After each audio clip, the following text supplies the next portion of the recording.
What's good? What's good? What's good, everybody? How you guys doing this morning? Y'all already know time to wake up, time to get your coffee because we got every morning, Mondays through Fridays, coffee sports in the morning here with none other than your host, me, myself, Coach Dante, my co-host over here, Mo Better, and we got a new damn addition to the show right here. That's showing his debut to the show. That's ready to school Freddie. That's ready to get his first dub of the day. Jay Jones, how you doing today, man? Hey man, all is well, man. I'm just happy to be here. Glad y'all got me on here, man. All right. Gene said he'll be in 2 minutes. Yeah, we need some. Well, yeah, come in 2 minutes. I think Freddie may be getting school today, man. I don't know. Freddie may be getting school today. Mo, how you doing today, man? I'm blessed, Coach, always. Yes, indeed. Yes, indeed, man. NBA is really getting a little bit interesting, man. Getting a little bit interesting. Y'all already know we got the draft in a couple more days coming up. We got some NBA. We're gonna have some NBA free agency talk, but we got some Draymond Green talk going on as right now. As that is the first topic we're gonna get into. Draymond Green declined his option. What's the best fit for Draymond Green? Draymond Green, he's now requested to be a free agent after declining the option. So other than that, Jay, I'm gonna start with you, man. What you think about Okay. this, man? What's the best fit for him? What's the best fit for Draymond out there? The best fit is Golden State.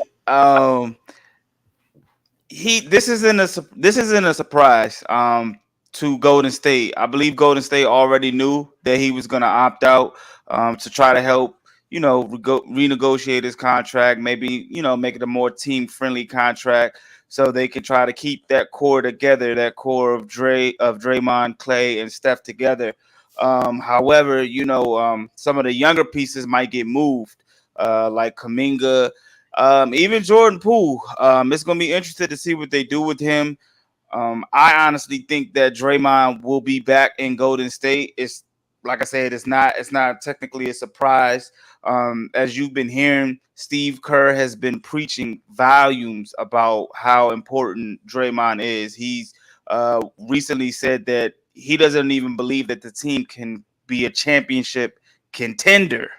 You know what I'm saying? Without Draymond Green, new GM Mike Dunleavy Jr. came in and he expressed how important Draymond is to the team as well. So, me personally, I think Draymond is coming back to Golden State. It's just going to be on a more team friendlier contract, as well as Klay Thompson. I think they're going to try to, because he's making $43 million a year this year as well. So I think they're going to try to make it a little bit more team friendly.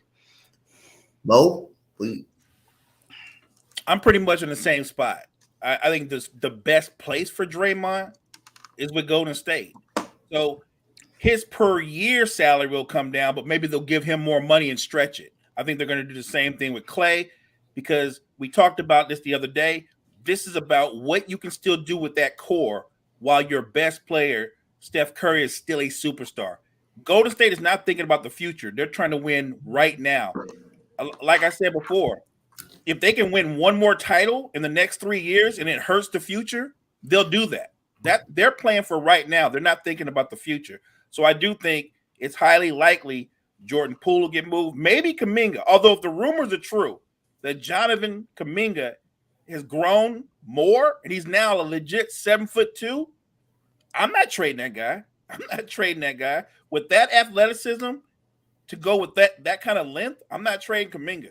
I'll find a way to keep him and make it work. But I think the best place has got to be Golden State. Draymond is a gifted player, but he's got a certain kind of skill set, and I don't think it fits with every team in terms of what he can do for you. In terms of being impactful, playing championship basketball, it's with Golden State. Sure, you can send Draymond Green to Atlanta. Would he help them to make them better? He would make them better, but he wouldn't make them title contenders. I don't think he would change the culture. You could put Draymond Green with the newly formed Big Three in Phoenix. He would answer a couple of things for them. He would give them a defensive presence. He would give them toughness that they lack. He would also give them another facilitator. I don't think that will happen, but that could be a place where he could fit. The best place is right where he is with Steph, Clay, Steve Kerr, Golden State. Yeah, I agree. Go ahead. If it could be another team out there, Jay, if it's another team out there for Draymond, like it will be, I think it will be teams that will be interested in his services because I think him being able to be a playmaker and affect the game in so many ways without scoring. What will be the team out there that you think that will fit Draymond not the Golden State Warriors? Because we haven't seen Draymond play nowhere else outside of Golden State. But what is the team that you would think that Draymond can be a fit with? Um, like Mo said, he said Phoenix, I think would be a good fit, but I don't think they'll be able to afford him salary cap wise because they just got Bradley Bill. Um, a lot of people say the Lakers. I don't really see him with the Lakers. But an interesting take to me will be Memphis. They just got rid of Dylan Brooks. I like that. I think he fits like that tough grittiness of Memphis. Although I don't think obviously Memphis doesn't have the shooters to complement everything that Draymond does as far as setting screens and doing things like that. But I do think that his style of play fits the grittiness of what the Memphis Grizzlies what they do and what they bring to the table, especially with Ja being out. I like what Jay just said. I like the Grizzlies' idea. They would have to add some additional shooting because if you're going to max out what Draymond does best, you have to be able to space the floor and you've got to have consistent perimeter shooting. But I really like that. He gives them a defender. He gives them some leadership, somebody to get in Ja's ear. He's like another coach on the floor. He gives them additional toughness. Plus, he's a facilitator. And maybe his most underrated skill, Draymond Green is the best screen setter in the NBA, bar none. Yeah. It'll be crazy because, barring what the rivalry is between Memphis and Golden State. So for him to go play in Memphis, it'll be that would be pretty hilarious. Yeah. So we got my guy coming up, man. We got the Wire and Wire Sports Gene in the building here to talk about the Draymond Green. How you doing this morning, Gene? Good, Gene. What's popping? What's up, Gene? Yeah, I can hear you good. What's your thoughts on this topic, man? What's your thoughts upon Draymond Green? So it's very easy to say Golden State, right? Golden State's the fit, right? Like it's where he's been. You know he can play with Clay and Steph. People said Atlanta, Phoenix. You know what the best fit for him is? You know he would absolutely take their career to the next level? Dallas, Luka Doncic. Can you imagine him being the guy that runs the screen and rolls with Luka, the guy that's opening up the lane or getting because what people don't really talk about is Draymond Green's probably the best screener in the league. You just said that. Yep. I just said that. But yeah. And I apologize if I missed that. No, you good. We're on the same page. Best screener. So I think Luka Doncic would really benefit from this. I think Dallas's offseason could be filled with a max player and a Draymond Green. You can get them a shooter, a wing to play outside with Luka and Draymond, and that could be a championship team.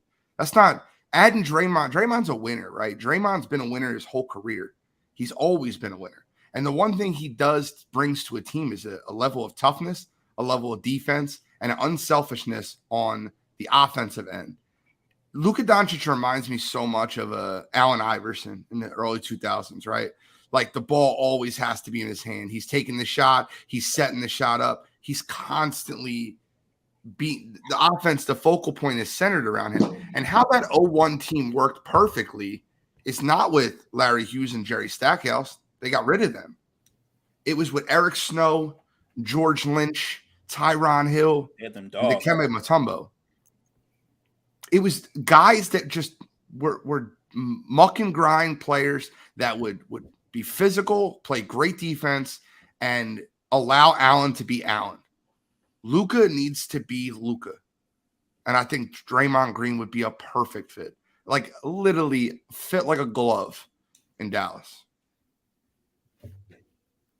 Got you on that one. So we move on to the very next topic, which is it's a very interesting one right here. So I'm gonna start at the bottom. I'm gonna start with you, G. Top 5 overrated all-stars in the NBA. Top 5 overrated all-stars. I mean, the first two are really easy, right? The first two have to be easy. Zion Williamson was listed as an all-star. That's got to be the most overrated all-star in the NBA. So Zion Williamson, Anthony Davis, and listen, I know. Go ahead. It's the truth, though. Anthony Davis is a great player, but the point of the matter is he doesn't play the full season. He disappears in half the game. Look at his playoff run. I'm serious. If you go back and look at the Lakers' playoff run, it's 37 points, 13 points, 29, 14 boards, 16 points. He's inconsistent. One of the most inconsistent players. And the reason I say overrated is because when you talk about overrated, you mean some people have him top 5. And I don't have him top 15. So if you're 10 spots away from where I have you, I would consider that overrated. Sorry to say this, but another one's Kevin Durant. Kevin Durant at 35 is not what Kevin Durant was at 29. Been saying that. Kevin Durant at 29 was unstoppable. Every shot he threw up, I would be shocked when it wouldn't go in. So Kevin Durant is my number 3. I think the last you've seen of real Kevin Durant was the Milwaukee Bucks series when he played with one-legged James Harden and no Kyrie. That was the last you've seen of real KD. Number 4 is Bradley Beal. Bradley Beal, listen, nothing against Bradley Beal. I think he's a good lighted up scorer, but Bradley Beal's super overrated, guys. He's been a guy that has been the focal point of an offense, that the whole offense is built around him. It reminds me so much of a Kevin Love in Minnesota. I understand they're not the same player, the same position, but when the entire offense is geared around you, of course your stats are going to look great. Like Bradley Beal's got a bag, but he is not a top 15 player in the NBA. And I think anybody that thinks that is really just spaced out. And the 5th one, man, this one hurts me to say. It's James Harden. James Harden as a whole, James Harden was an MVP candidate that didn't take care of himself. And we've seen this year in and year out where players that do not have the career longevity, and this is where I got to give LeBron James his credit, right? LeBron has done it over 20 years in the NBA because he takes care of himself. He invests $1 million a year into his body, where James Harden did not do that. James Harden was out there eating buffalo wings, going to strip clubs, while LeBron James was in a hyperbolic chamber getting himself ready. So they're my 5, right? Like, and I know there's some big names on that list, but they're all overrated. Every one of them. Jay? So I guess what are we counting as overrated? Like, are we looking at just like playoffs or just like overall game, or like is it anything in particular as far as overrated, or I think like, it would be your definition of overrated, just right? my definition. Okay, so I didn't know if we were going off the 2023 All-Stars or if it was just All-Stars in general. All-Stars, and you can go by All-Stars in general. So I think Ben Simmons was an All-Star at one point. I definitely feel Ben Simmons is definitely overrated. I know he may be a defensive guy, wing guy, which is cool. But for a guy that's in the NBA and he's in year, I don't know, 7, 8, and we still don't have a consistent jump shot or don't even attempt to really take a jump shot. I mean, I'm a little clueless on how he even became an all-star. I mean, I know he gets to the bucket and, you know, in the lane points, but then I have Rudy Gobert. Definitely not a fan of Rudy Gobert. I know defensively what he brings to the table, but I just what Minnesota gave up for Rudy Gobert, he was definitely not a difference maker. And they gave up the whole future for Rudy Gobert. Yes, and what did it do for Minnesota? It did absolutely nothing. They still got into the play-in, they got to the playoffs, and they got bounced in 5 games. So I think I got him on my list. This one I might get a little bit of flack for, but Jaren Jackson, Jaren Jackson is okay, but All-Star is a little questionable for me. But I think those are my 3 that I have right now. I don't think I have 5, but and Julius Randle. I think Julius Randle is definitely a little overrated.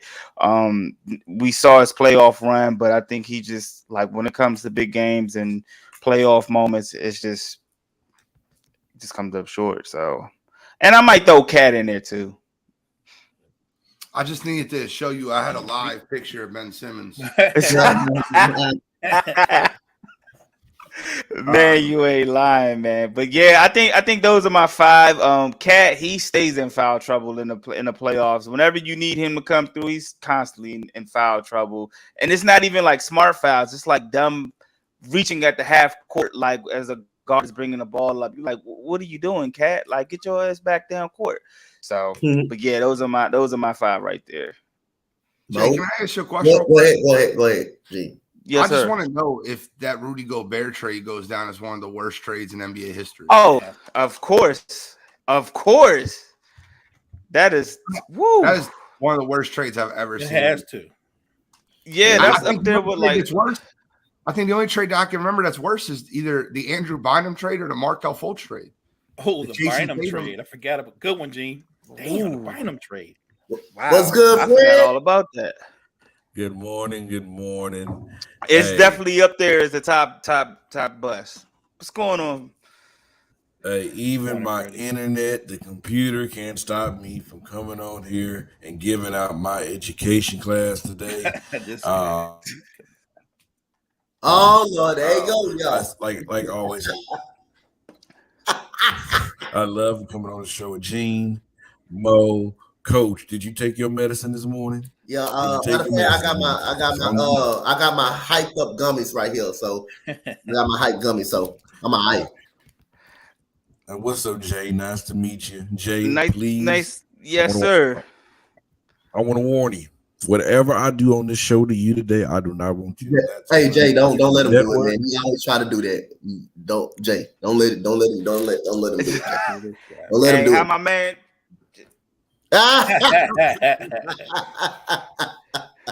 So Mo, go ahead and go with your top five overrated guys. I'll just go to the Timberwolves. I think. Don't call him Karl-Anthony Towns. I'm starting with Mr. No Show. It's not Karl-Anthony Towns. Mr. No Show. Mr. No Show. For all that talent, for that skill set, for what he could be and what he isn't, it's got to be Towns. Towns I think he's got top 5 talent. When you look at all the other bigs, his shooting ability, he doesn't shoot well for a big. He shoots well for a 2 guard. He's that kind of shooter. But as an overall player, as a guy that's supposed to be the franchise player, or at least he was until Ant got there, I just think Towns doesn't deliver. He's overrated. And alongside him, his Twin Tower buddy, Rudy Gobert. They just mortgaged their future. They traded away all those number 1 picks. You make that kind of trade when you're getting back Hakeem Olajuwon, when you're getting back Joker or somebody like that. You traded a guy that's basically the Western Conference version of Clinton Capella. You didn't have to do that. It's unnecessary. Exactly. And you have evidence of what Rudy Gobert does in the playoffs prior to making that trade. Why would you make that trade? They made that trade like, if we get Rudy Gobert, we're going to be top 2, top 3 in the West. They were basically the same team in terms of impact and production as they were before the trade. So he's got to be in there. Yep. And then I'm 100% with Gene. Kevin Durant is still a great player. He's still an elite scorer, but he is not that dude that's unguardable anymore. He has shown clear signs of slippage. All you have to do is look at KD and what he's done in the playoffs the last 2 seasons. He's bothered by anybody that can get into his body. He's bothered by anybody that has any kind of quickness. He no longer can just blow by people and raise up at will. And any kind of physicality throws him off his game. Not to mention, there was a time when KD was a pretty good defender. He no longer has the lateral quickness to stay in front of anybody. So, great player, but not the player, like Gene said, that we saw a few seasons back versus the Bucks. And then Bradley Beal. I felt this way about Bradley Beal for a long time. Puts up a lot of numbers, very good player, but I think a lot of that is empty calories. He's probably in his perfect role right now in Phoenix as a third option. As a third option, I think Bradley Beal might come off better, might be more productive, because he's not a lead guy. As your best player, you're doomed to either barely make the playoffs or make the lottery for sure. He's just not the kind of guy that could ever be a franchise player. And last but not least, Julius Randle. Julius Randle, the Knicks got better every time Julius Randle's off the floor. Julius Randle was their all-star, but their best player is Jalen Brunson. They will be a better team once they get rid of Julius Randle. And I don't even care what they get back for Julius Randle. Just by getting him off the roster, by default, they will be a better basketball team. Julius Randle was the greatest scorer we ever seen. Was. Right. Julius Randle is one of those guys that's built for the regular season. But if you want to win titles, if you want to go to another level, you don't need Julius Randle on your roster. Trade him for Zion. Hey, Fred, you was nodding your head a little bit over there and looked like you was disappointed at Mo. You want to go ahead and get off your chest? I think this is very, very blasphemous to have Kevin Durant on any overrated list. I'm just going to be honest. Ladies and gentlemen, let me tell you what this guy averaged this year since he's overrated.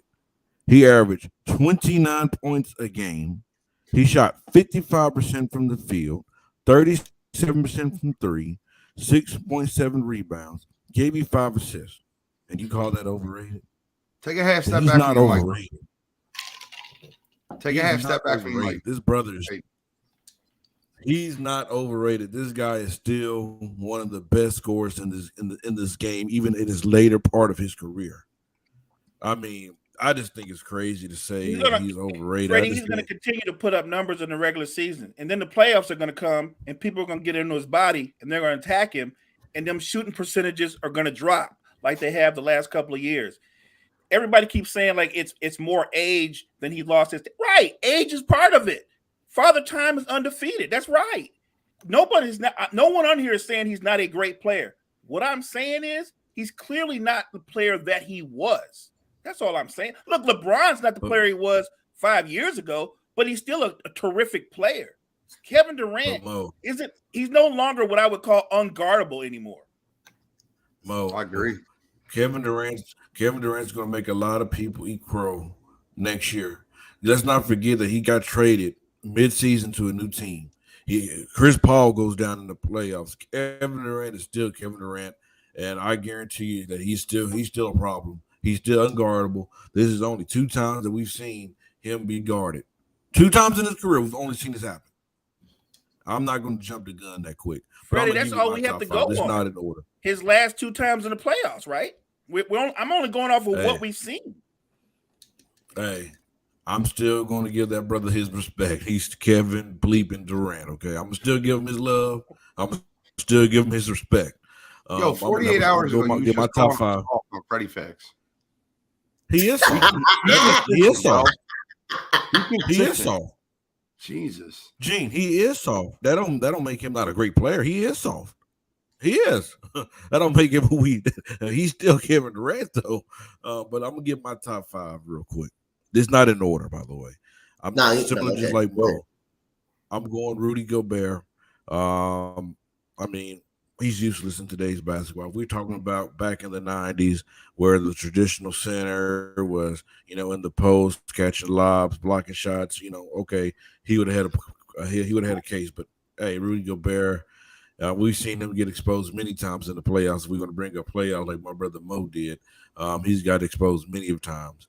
And Karl-Anthony Towns, my number 2 as well, because this dude here has so much confidence in himself that he really thinks that he's the best player in the game. If you ever just listen to him talk, but he's really the softest player in the game. I mean, we just heard him on the Pat Bev show.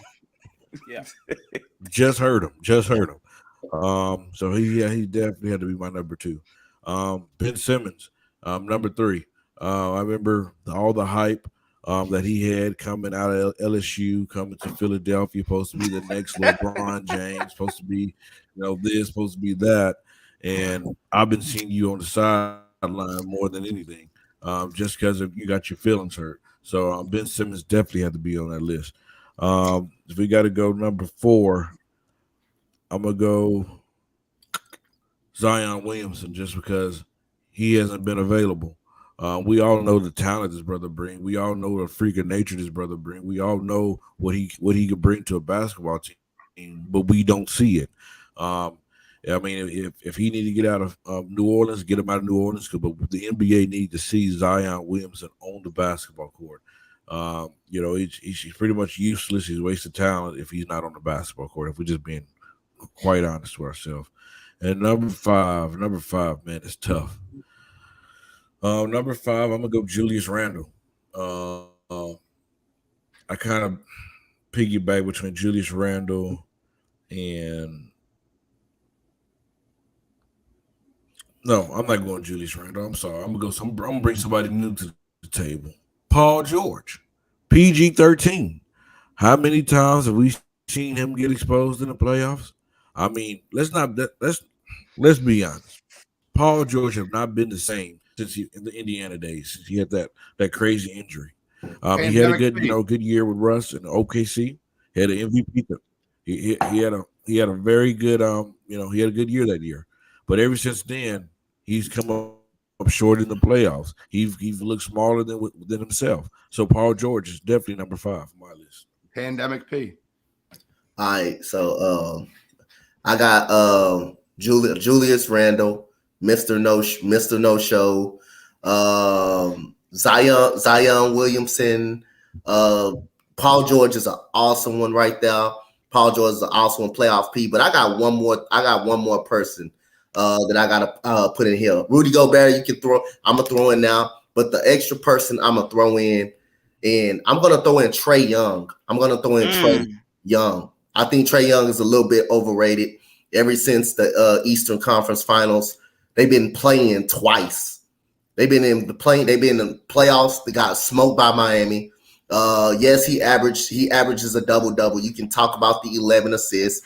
We can talk about 24 to 25 points. Nobody mentions the turnovers that this guy have and the bad decision making, the bad shot selection. And they got a better team than everybody expect. He got 2 coaches fired already. He has 2 coaches fired already.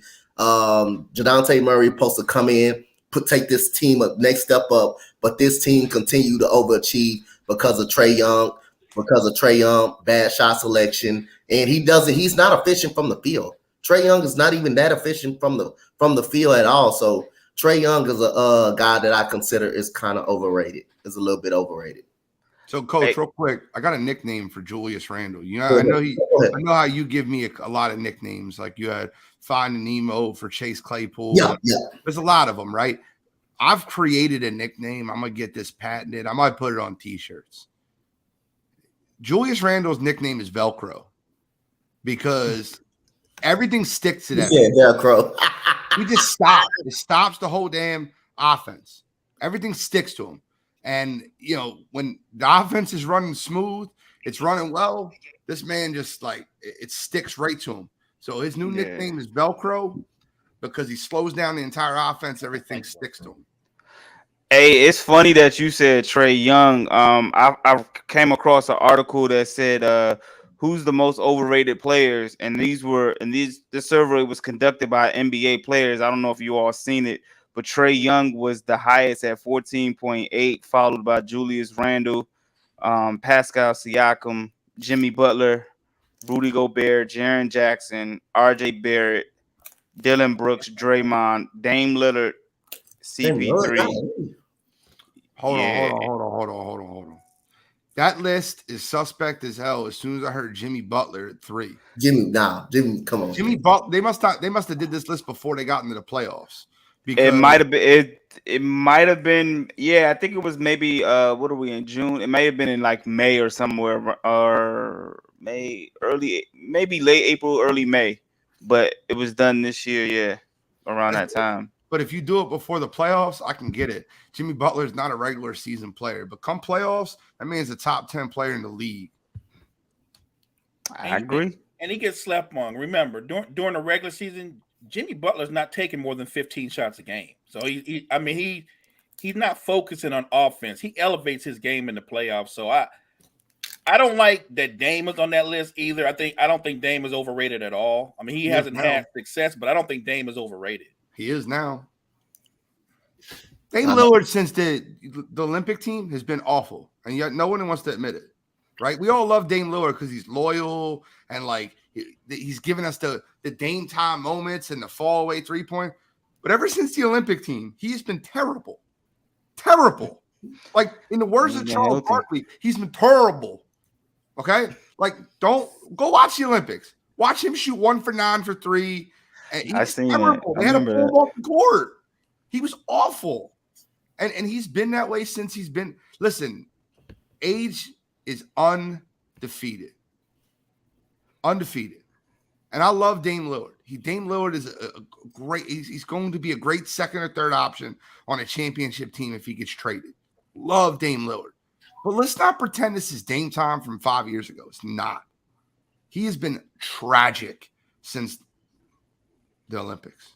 You think Dame's been tragic? Like, his team's been tragic, but I'm looking at what he's playing with, and I'm looking at how he's played. It's not like his shooting percentages are down, and he's not shooting at a high level. So I don't know if he's tragic. I think you're in Portland. You're making the most of what it was when one of your best players is Grant. Grant's not a great player. Grant's a role player on a championship team, like when he was on Denver. I just don't think Dame has a lot of talent around him, and I'm not excusing him, but when I look at his production and his numbers, it's not like he's shooting, 41% from the field or below 35% from 3. His numbers are up. His assists are up. He had his best season this year. This is the best season of his career. His team's not good. Statistically, you're correct. I think his availability is what is the disappointing part of it, because he's like, we see him and for like flashes and spurts, like he's not consistently on the court anymore. Ever since they traded CJ McCollum, like he's been like hit or miss on the court as far as availability, and I think that's why people rate him a little overrated because of that. And because last season he had some games where he put up like 40 plus for like 12-13 games straight, and that's Dame we look forward to seeing because it's just him. You know what I'm saying? But then he goes out for like a month or two, and then it's just like we forget all about him.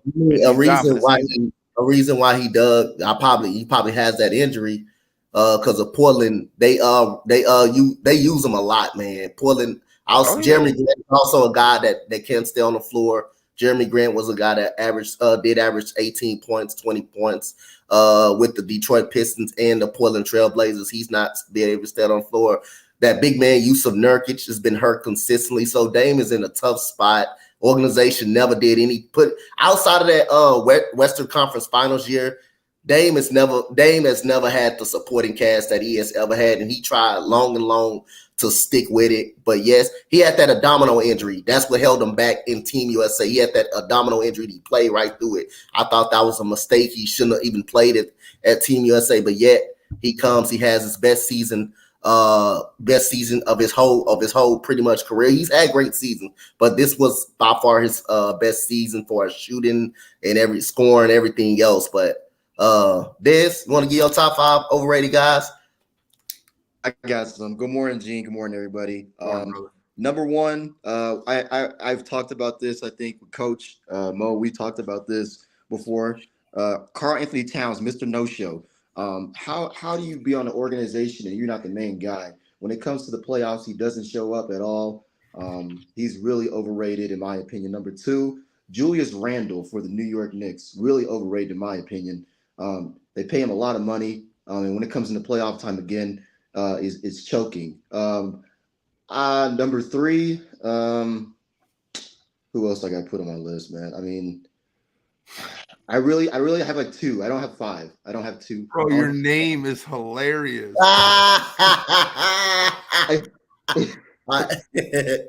Yo, you think he's a Denver Nuggets fan? Yeah. You emphasized that. You said Nuggets fan, Denver fan. I'm a Nuggets fan, man. Hey, I'm a Nuggets fan, man. Die hard. I only have 2, not 5, but I can't say LeBron's not overrated because I mean he's played well, So I just have 2. I just feel like with Cat Williams, it's always something, man. That's why I just don't He's not one of my favorite players at all. Des, you could get 2 just on the Timberwolves alone. Yeah, I mean, Yeah. D'Angelo Russell. There we go. That's number 3 with the Lakers. Really overrated.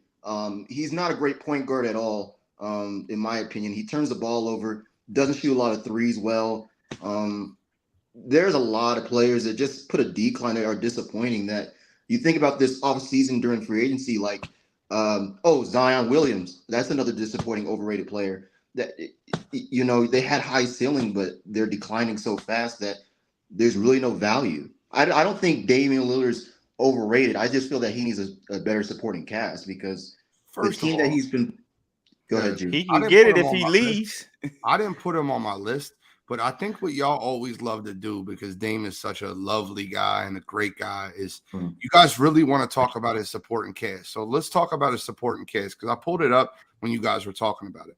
I just want to ask y'all guys a question. Anybody can answer. Who played more games this year? Damian Lillard or Anthony Simons? Simons did. How about Jeremy Grant or Dame Lillard? It's close. I think Jeremy Grant may play 4 or 5 more games. So you're talking about a guy, he played more games. So they all played 60 games. Dame played 58. Jeremy Grant played 61. And Anthony Simons played 62 or 62 and 63. He had 2 20-plus scorers on his team. He also had 50 games to Josh Hart before Josh Hart got traded. He had Cam Reddish for 20 games. Now, Cam Reddish didn't play the whole year. Yusuf Nurkic has played 52 games. This is not a scrub team. These aren't all awful players. Y'all act like – so we act like we haven't seen LeBron carry a team like this to the finals. If you want to talk about how great Dame Lillard is, why doesn't he ever win? Because their defense is some trash. They're the worst rated defensive team in basketball. And where does that start? The head of the snake, right? It starts with the front office. They've been the worst. They've been the worst defensive team for the last 4 to 5 years. Across the board, though. No, but they can get them some better defensive players. Who are those? Any of those guys are known for their defense? Just Dame is bad in defense as well.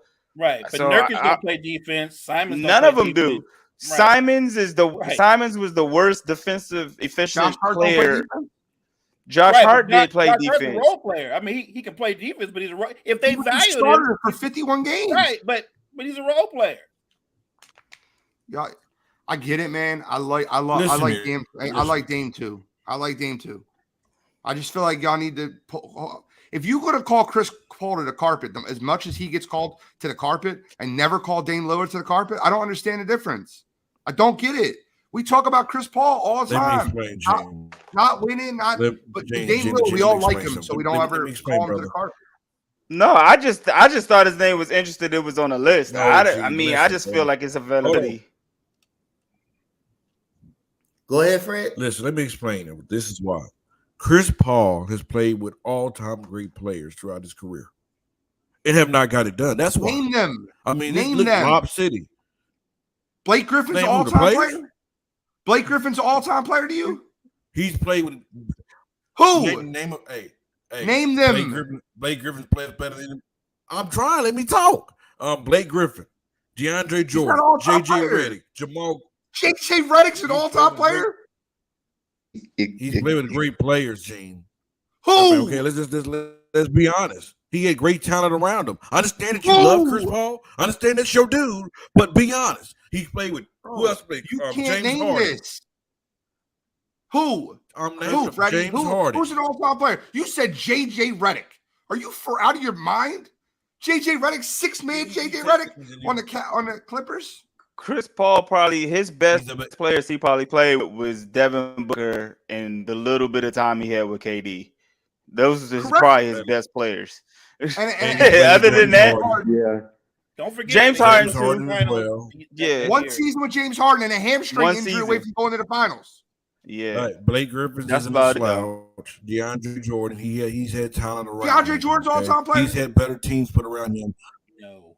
Gene, he's had better talent around him than Damian Lillard in his whole career. That's facts. That is facts. Bro, you keep saying the same thing, but you can't answer it. Who? Should I get your blood boiling early? I'm not going to the new game, which I just explained. Try to get you hot, boy. Try to get you hot. I just Blake explained. Griffin I mean, is an no, the all-time thing I is, got one. Hey, coach, I got the one more thing on my is, list. Gene is very passionate. I like I love CP3. Gene. The CP3 thing be is, getting, Gene is very passionate. they be doing them wrong, Gene man. is very passionate about Chris Paul. And he loves him Paul's so an much. all-time great the player. right There's no way. denying that. But I would have. CP3's cast isn't what a lot of people think it What is. is the Blake right way, Griffin Gene? was a. What is the right way? He was a decent role player, but he didn't have a jump shot. All he did was dunk over people. Jay, can I ask you one question? Jay, I want to ask you a question. I feel like you'll answer this honestly. All Yes, those sir. players that Freddie tried to name, when did they have their best seasons of their career? Was Blake Griffin not the best he's ever been with Chris Paul? Was DeAndre Jordan not the best he's been with Chris Paul? Was James Harden not the best he's ever been with Chris Paul?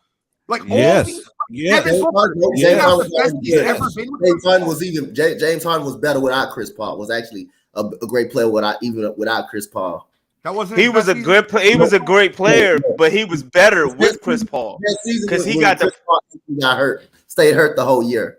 His best season was when Chris Paul stayed hurt the whole year, and we lost to the Warriors in the second round. And James Harden had to carry. So you're telling me that Houston team that was up 3-2? No, I disagree because Chris Paul was one game away from. You said what? That Chris Paul, that Houston Rockets team that was up 3-2 in the Western Conference Finals before Chris Paul pulled his hamstring in Game 5. That team right there that was one game away from going to the NBA Finals. That wasn't the best James Harden you've ever seen? No, that wasn't. That was the best. That was the best Rockets. Best roster. But it wasn't the best version of James Harden. No, sir. Wasn't the best. I wouldn't agree with that either. It's not the best version of James Harden. No, sir. Wasn't the best James. No, wasn't the in the playoffs. In the playoffs, that wasn't the best James Harden season. No, it was not. I'm not talking about statistics. I'm talking about the way he played the basketball game. The team was the best. Not James. Not the team. And why was the team the best? Chris Paul played a role in it. Chris Paul played a huge role in it. He was the leader, but James Harden was no doubt the best player of that team. Chris Paul. Yes, sir. Chris Paul we're not talking about that. See, this is hold on, Jay. This is what Gene tried to do. He tried to he takes something and he twisted something. I didn't say that Chris Paul was not impactful. I didn't say that at all, Gene. I said that he has had a better teams around him, and that's facts. He's had better teams around him than Damian Lillard, and that's facts. I didn't say that Chris Paul wasn't impactful. That's facts. He's had better coaches around him. That's facts. Doc Rivers. That's the best coach he's had his whole career. Monty Williams just got Mike fired. D'Antoni. Mike D'Antoni's a good coach. The only one on that list probably it's two. I go Monty and Doc. Doc sucks. And Monty got the short end of that stick. She's better than. And then I want to respond to the Dez real quick because I don't want to forget this. Oh my goodness! He tried to throw the shade at the end. I got my Ready? I didn't put LeBron on the list. I got one more to go. Dylan Brooks is the last one. Des, hold on. I had Dylan Brooks. Yeah. For the amount of trash that he saw. Yeah. You mentioned D'Angelo Russell, which I'm okay with. I'm okay with it. We need to bring some facts to it, though. You said that he turns the ball over a lot. He's only averaging 3 turnovers in his career. He did not show up. Then you said that he shoots the 3-ball horrible. Okay, he had a horrible playoffs. Okay, but let's not we got to speak facts. He had one bad run. Okay, and I agree with you. He had a horrible run. He was one of the reasons why we lost. But he also have never shot under 30. He's only shot 32% of 3 one time in his career. Other than that, it's 35% higher. And he just got that shooting 39%. So I just want to bring some factual to that. You know that part. That's all. All right. So we got to. I'm gonna start. Gene, calm down, Gene. Your blood is boiling too early in the morning. We got. JJ Redick was an all-time player. You should be embarrassed. You should be embarrassed of yourself. Hey, Freddie, what you trying to say? What you trying to say? Chris Paul always had a great supporting cast, not all time. Correct. He's had a better team. Hey, Chris Paul ain't missed the playoffs since 2009. That speaks volumes. He took an Oklahoma City team that was plus 11,000 to the playoffs. I think that was one of his signature moments. That was. To me, Chris Paul was a dog in New Orleans. I thought that was a signature moment. That's when they locked him from going to LA. Back then, he was a dog. Yeah. So Freddie, I'm gonna start this one off with you. Who's a better fit for your Los Angeles Lakers, Chris Paul or Russell Westbrook? Who's the better fit for him? Yeah, look at you. I'm assuming that's an easy one, right? It's not Freddie, that easy. You got it. I want to first before I say anything, I want to just pray to the basketball gods. Rob Pelinka, look over these two. Please go somewhere else. Please go somewhere else. Listen. If I'm being honest, I think Russ' best spot is 2 locations in the NBA. Number 1 is Miami. I think him and Jimmy Butler, with that dog mindset of his, will fit that culture in Miami. Him in the pick and roll with Bam Adebayo would be deadly. Him being able to pass the ball to get Russell Westbrook. Okay. Yes, him in the pick and roll with Bam would be deadly. Him and Jimmy. I mean, hey, he's a guy that's going to attack. That can attack the. Hey, you can say whatever you want to say about Russ, and I was very critical of Russ when he was to the Lakers, but when he went to the Clippers, he was definitely impactful. He was a big impact on that team, and I think that he can bring something to Miami that they're missing. Is that another guy that can look for a shot? He's explosive. He can attack the rim. He can make things a lot easier for Jimmy Butler. I just believe.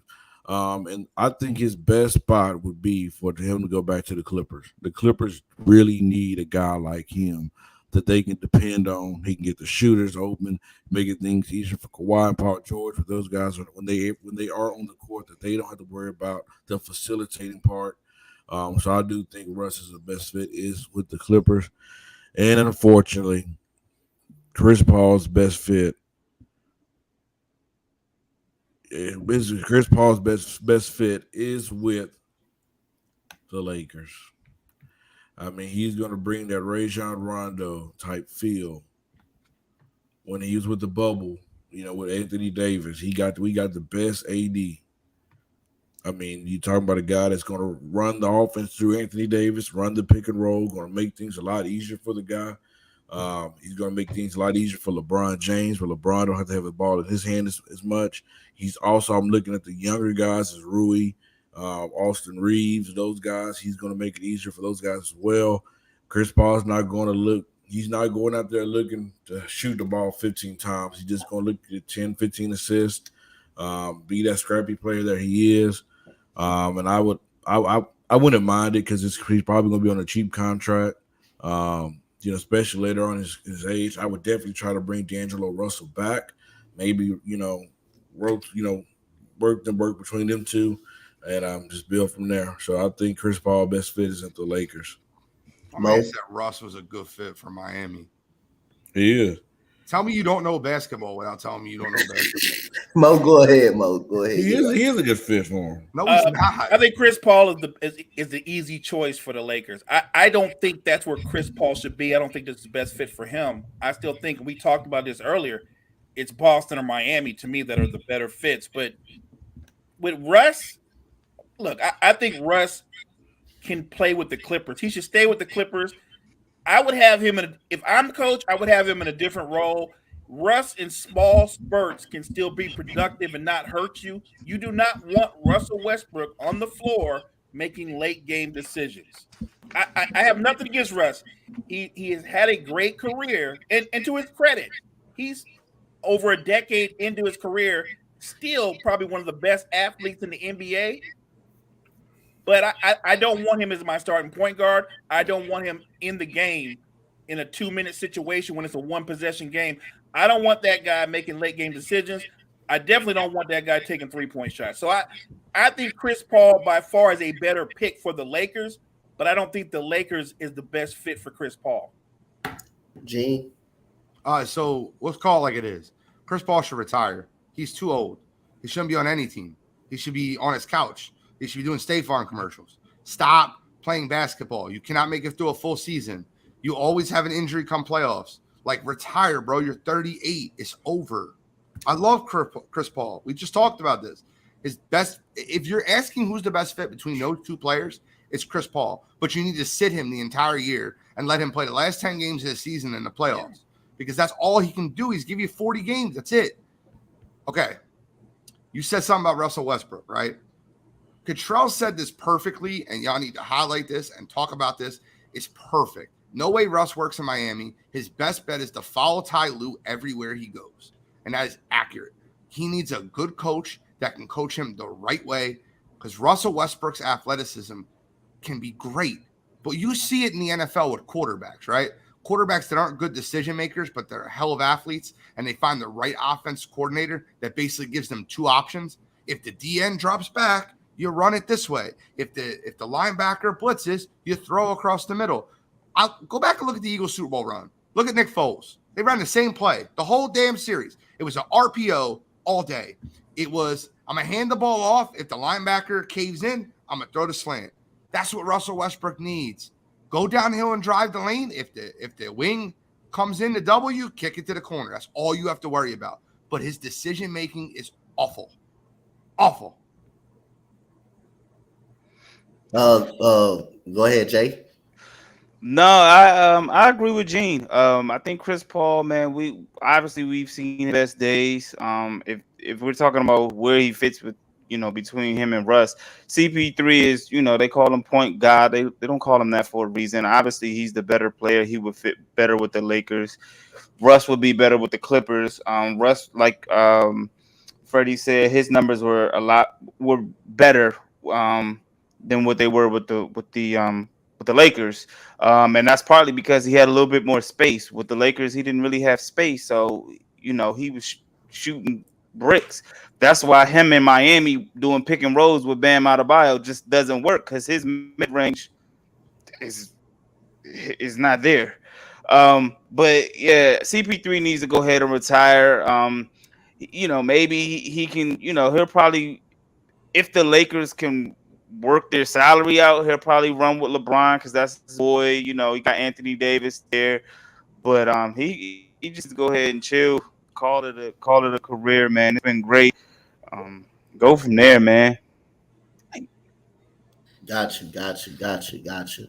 So we got to the NFL topic. Hold on, Coach. And by the way, Go ahead. I just want to put some clarity out there. I don't want Chris Paul at all. I really, really don't. Well, y'all ain't gonna have no money for him. He's gonna be cheap. Let's be honest. They're gonna buy him out.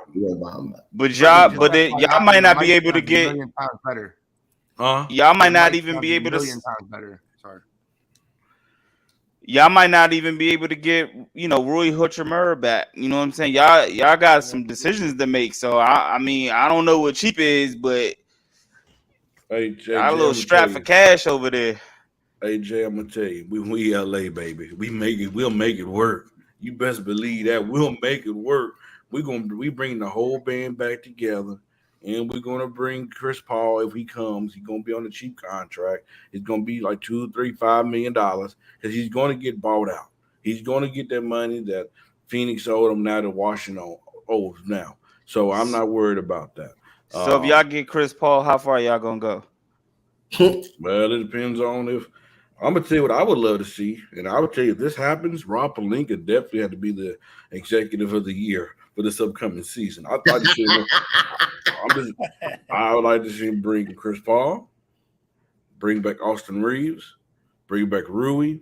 You're gonna let Beasley go. That's $16 million that's freed up right there. Mo Bamba, we're gonna let him go. That's $10 million. So you got $26 more million freed up. Bring back D'Angelo Russell on a cheaper deal. Because after you just got done playing in this playoffs, D-Lo, you can't get the bag. I let him walk. You can't get the bag. And then you start looking for you got to get another center. So I mean, it's doable, and we still have a pick in the draft, so it's very doable, my brother. Yeah, I don't know where y'all get all that cash from. D-Lo can walk. I'll let D-Lo walk. I'll let D-Lo walk. Main priority right now for the Lakers to get Austin Reeves back. Get Austin Reeves, sign Austin Reeves back. That's the main priority right there. I think Rui's more important though. Like I love Austin Reeves. Yes, I said I love Austin Reeves, and I know what he brings to our team. But Rui brings us a whole other dimensional to our team. He brings us size. He brings us toughness. He's a guy that you can get a ball in the post, and he has a deadly mid range. Like his mid range, like I know you're gonna laugh at what I'm about to say, but his mid range reminds me of Kawhi Leonard's, a guy that can, hey, pretty much is a guarantee that he's gonna knock it down. You can shake your head all you want, Gene, but the percentages say I'm right. Bro, you I mean, the percent. Y'all need shooters, man. Y'all need shooters, Deep perimeter read. shooters, man. Yeah. Austin Reeves gives you another wing that can score and shoot, and he's another guy that can facilitate. Why would you risk losing him for Rui? To be honest, I like Rui, but he's replaceable. My man just compared a guy that averages 9. Yeah, you can replace with the right person. Averages 9 points per game. Actually replace. And he We can't let him slide that he said his jump shot was comparable to Kawhi. My guy averages 9 points per game. I can't let you slide on that, Freddie. You said his jump shot was comparable to Kawhi. Wow. Go ahead, Gene. Go ahead. Look what he didn't.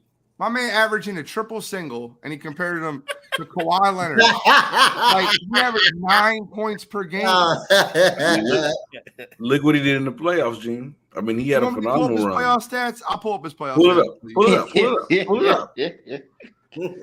Rui Hachimura playoff stats.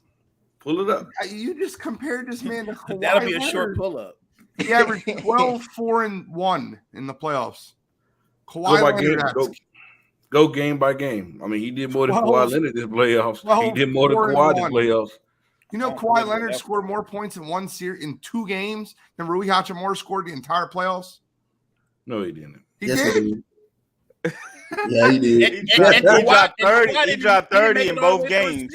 He dropped 30 in both games. Right. Yeah. He dropped 30 in both games. Yeah. Come on, get my man.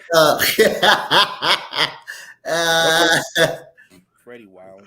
Rui against the Warriors, 21 points. Rui against the read the other 5 games. 6, 5, 2, 4, and 9.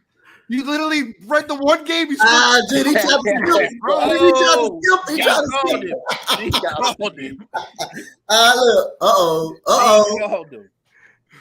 He said Rui versus the Warriors, 21 points. The rest of the series was 6, 5, 2, and 4. Freddie tried, y'all. Hey, Chad, Freddie tried to literally skip over the game. Hey, Freddie. He tried to go to the game. Look, that's how you know you got Freddie. He tried to skip. He tried it. Freddie, but Freddie, Jay, I'm gonna come to you for this next topic. Man, I'm gonna come to you for. I'm gonna start at the bottom of the row first, since I went up to the top. So, give me in the NFL topics right here. The best receiver unit in the NFL. I'm gonna start with you on this one, Jay. The best receiving unit. Let me see how I can do this. So on the bottom, I got I'm going with the Jets. I'm Allen Lazard, Garrett Wilson, Corey Davis. Number 4, I'm going Seattle, Metcalf, Tyler Lockett. I think Jason Smith and Jingba. I think they're gonna. I think he's gonna be legit with Seattle. Of course, Philly, AJ Brown, Devontae Smith.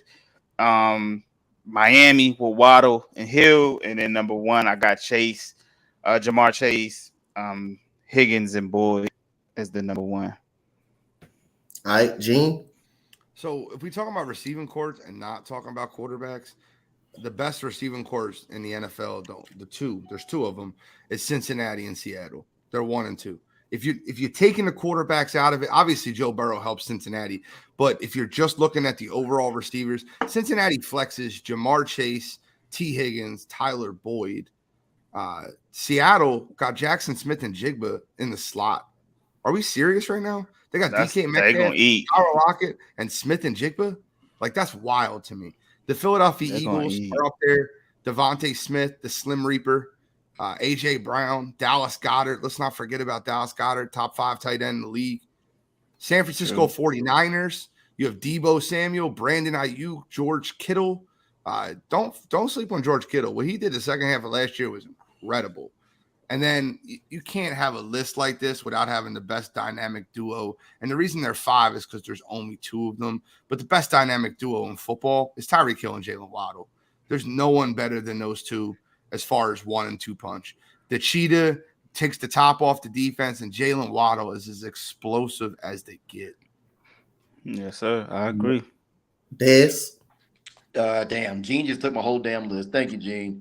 You're welcome. but no, seriously though, I mean, like you guys laid it out. I mean, Gene laid it out. I mean, best receiving core, top to 5. Gene took my whole list, but I mean, it was a good receiving core right there from 1 to 5. Freddie. Pretty much very similar. I got Cincinnati number 1 as well, with Jamar Chase and T. Higgins.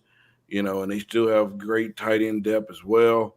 So I think, that's an elite combination. I actually have Philadelphia number 2 with A.J. Brown and Devontae Smith. And I like that kid Watkins. I think he's going to be a pretty good stud as well. You still got you have Dallas Goedert as a tight end position. So I have Philadelphia number 2. Number 3, I got San Francisco with Debo, Brandon Ajuki. Ayuk, bro. Ayuk. Think about Mortal Kombat. Just go Ayuk. Well, Ayuk, whatever you say his name. And George Kittle, one of the best tight ends in the game. He's definitely top 3, top 4. Then I have Miami for similar reasons you guys. Tyreek Hill, Jalen Waddle. I think you talking about speed. They definitely had a speed in Miami. They're going to be fast.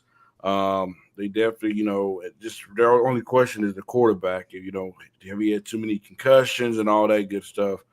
So I have them number 4 and number 5. I have the Seattle Seahawks with Debo, with Tyler Lockett. You mean DK? Yeah, DK. Yeah, that's my top 5. Yeah, so my list is similar to y'all, but I'm gonna throw a sleeper in there. I'm gonna just throw Minnesota in there. That receiving core is pretty good. That receiving got TJ Hawkinson, had 17 yards last year. He's a pretty formidable weapon. Also, the best receiver that came up out of the draft, Jordan Addison. They replaced Thielen basically with him. And also, you got Justin Jefferson, who's a 1,700-yard wide receiver last year, man. That's a pretty scary receiving core right there. I went with them over the Washington Commanders. I actually like the Washington Commanders, 2 wideouts in Jahan Dotson and Terry McLaurin. Terry McLaurin he's kind of slept on a lot because quarterbacks he played with. He's played with some awful quarterback play over there in DC. So my list is pretty much the same as everybody, but I'm just want to mention those two guys in there. Mention those 2 in there. Go ahead, Gene. Go ahead. So the one team that I wanted to bring up that isn't top 5 yet, but I think they can really sneak up on some teams is the Jacksonville Jaguars receiving. Damn. Calvin Ridley being added back to that team with Christian Kirk and the connection that Trevor Lawrence had with Zay Jones. Evan Ingram had a career year last year with Trevor Lawrence. I think Evan Ingram takes another step forward, and that Doug Peterson-led offense, I really believe. Trevor Lawrence had 9 games last year over 300 yards passing. I think that this year he'll have 10, 11, 12, and you add Etienne out of the backfield. Travis Etienne is all world, man. You want to talk about a guy that can break a run or break a pass, great in the screen game, awesome in the Texas route. He loves running that Texas route, that little hook route upfield. I love that young receiving core as a whole, and I think they have the potential to grow together. So I just wanted to bring them up. I don't have them top 5 yet.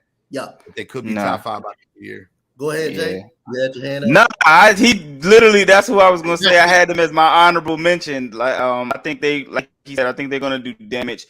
We saw Christian Kirk break out last year. I think a lot of us, I know I did. When he got paid by Jacksonville, we were like, why did he get that money? You know what I'm saying? But he showed, proved it. And that's coming from me. I'm a Tennessee fan. If y'all don't know, I'm a Tennessee fan. So to see Jacksonville get Calvin Ridley back with with the connection that Trevor Lawrence already has with Christian Kirk, Zay Jones, like that could be a really a real good sleeper top 5 receiving core right there. Well, welcome to the AFC South, because I am a Texan fan, so welcome to the AFC South. Go ahead, Fred. Hey, Coach. Yes, While Doug is watching, I want to kind of give an impersonation of Doug. Go ahead. Ladies and gentlemen, I'm gonna tell you who have the best receiving core there is. It's the America's team. It's the team with the star.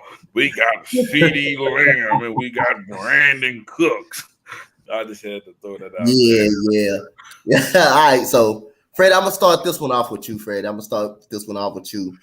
Give me some coaches who's on a hot seat for the NFL going into 2022. Give me some coaches that is on a hot seat. Man, I'm glad I just brought up Dallas. I gotta go with Mike McCarthy. I mean, hey, how many chances will you have to take this team further than they haven't been in 27 consecutive years of being irrelevant? So Mike McCarthy definitely have to be on that list. I think honestly, I'm gonna say this, and I know it might shock a lot of people. I think it's time for Bill Belichick to be on this list. I mean, I'm being honest. What has they done since Brady has left? They made it to the playoffs when with Mac Jones one year. I think it was 2009. It was his rookie season, basically. Yeah, but I'm just saying, they've been so inconsistent. I mean, now it's time to question: was it more Brady or was it more Bill Belichick? I mean, let's just be honest. And there's nothing wrong with that. Just like how players age, coaches age, and Father Time catch up with them, and his Father Time caught up with him as well. What, Gene? I'm just being honest, bro. It's time. Views about to go up, baby. The views gonna go up. Freddie, I'm not kidding with you. I'm sitting over here with a list of 7 to 8 coaches, and I'm waiting on the people to say their coaches because I don't want to steal anyone's. I have 7 to 8 coaches. I'm gonna go ahead and steal out. So you won't steal mine. I'm gonna go ahead and say the Chargers, Brandon Staley. I think he's on the hot seat. I wasn't. I'm gonna go ahead and so you say Belichick. Finish up, Freddie. But Bogene, get mine. I already had Brandon Staley right up out the back because I figured Brandon Staley is one of them. But I got Brandon Staley. But go ahead, Freddie, get yours off. No, go ahead, y'all stole my thunder now. I would stop right now after Bill Belichick, bro. That's it right there. You're not allowed to talk football no more. Why? Gene, you want me to answer why? Gene, you act like Bill Belichick has done something since Brady has left. I mean, it's time for him. It's time for a restart in New England. It's time for them to hit the reset button. Coach instead of using the greatest coach ever to coach the game of football. I don't care what he did 10 years ago. I'm talking about right now. They won the Super Bowl in 2019, bro. I know.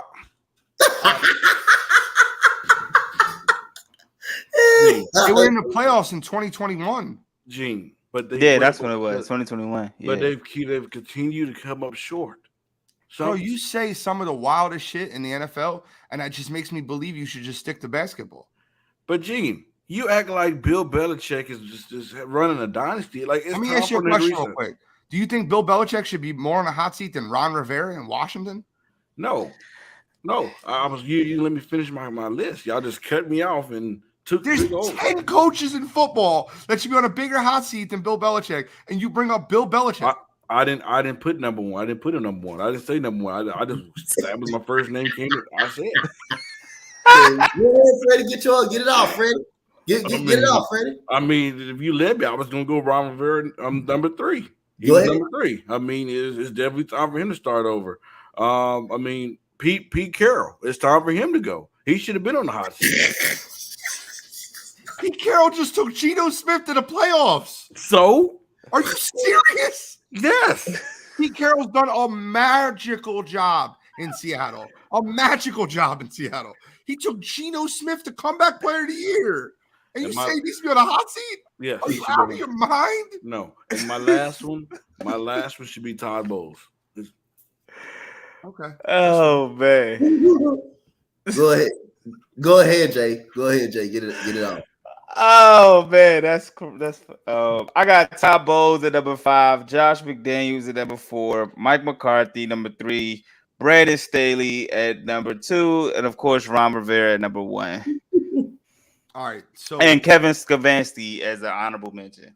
Kevin Stefanski is a great option, by the way. The Yeah. Cleveland Browns have been praising him since his first year with Baker Mayfield and haven't done shit. Yeah. since.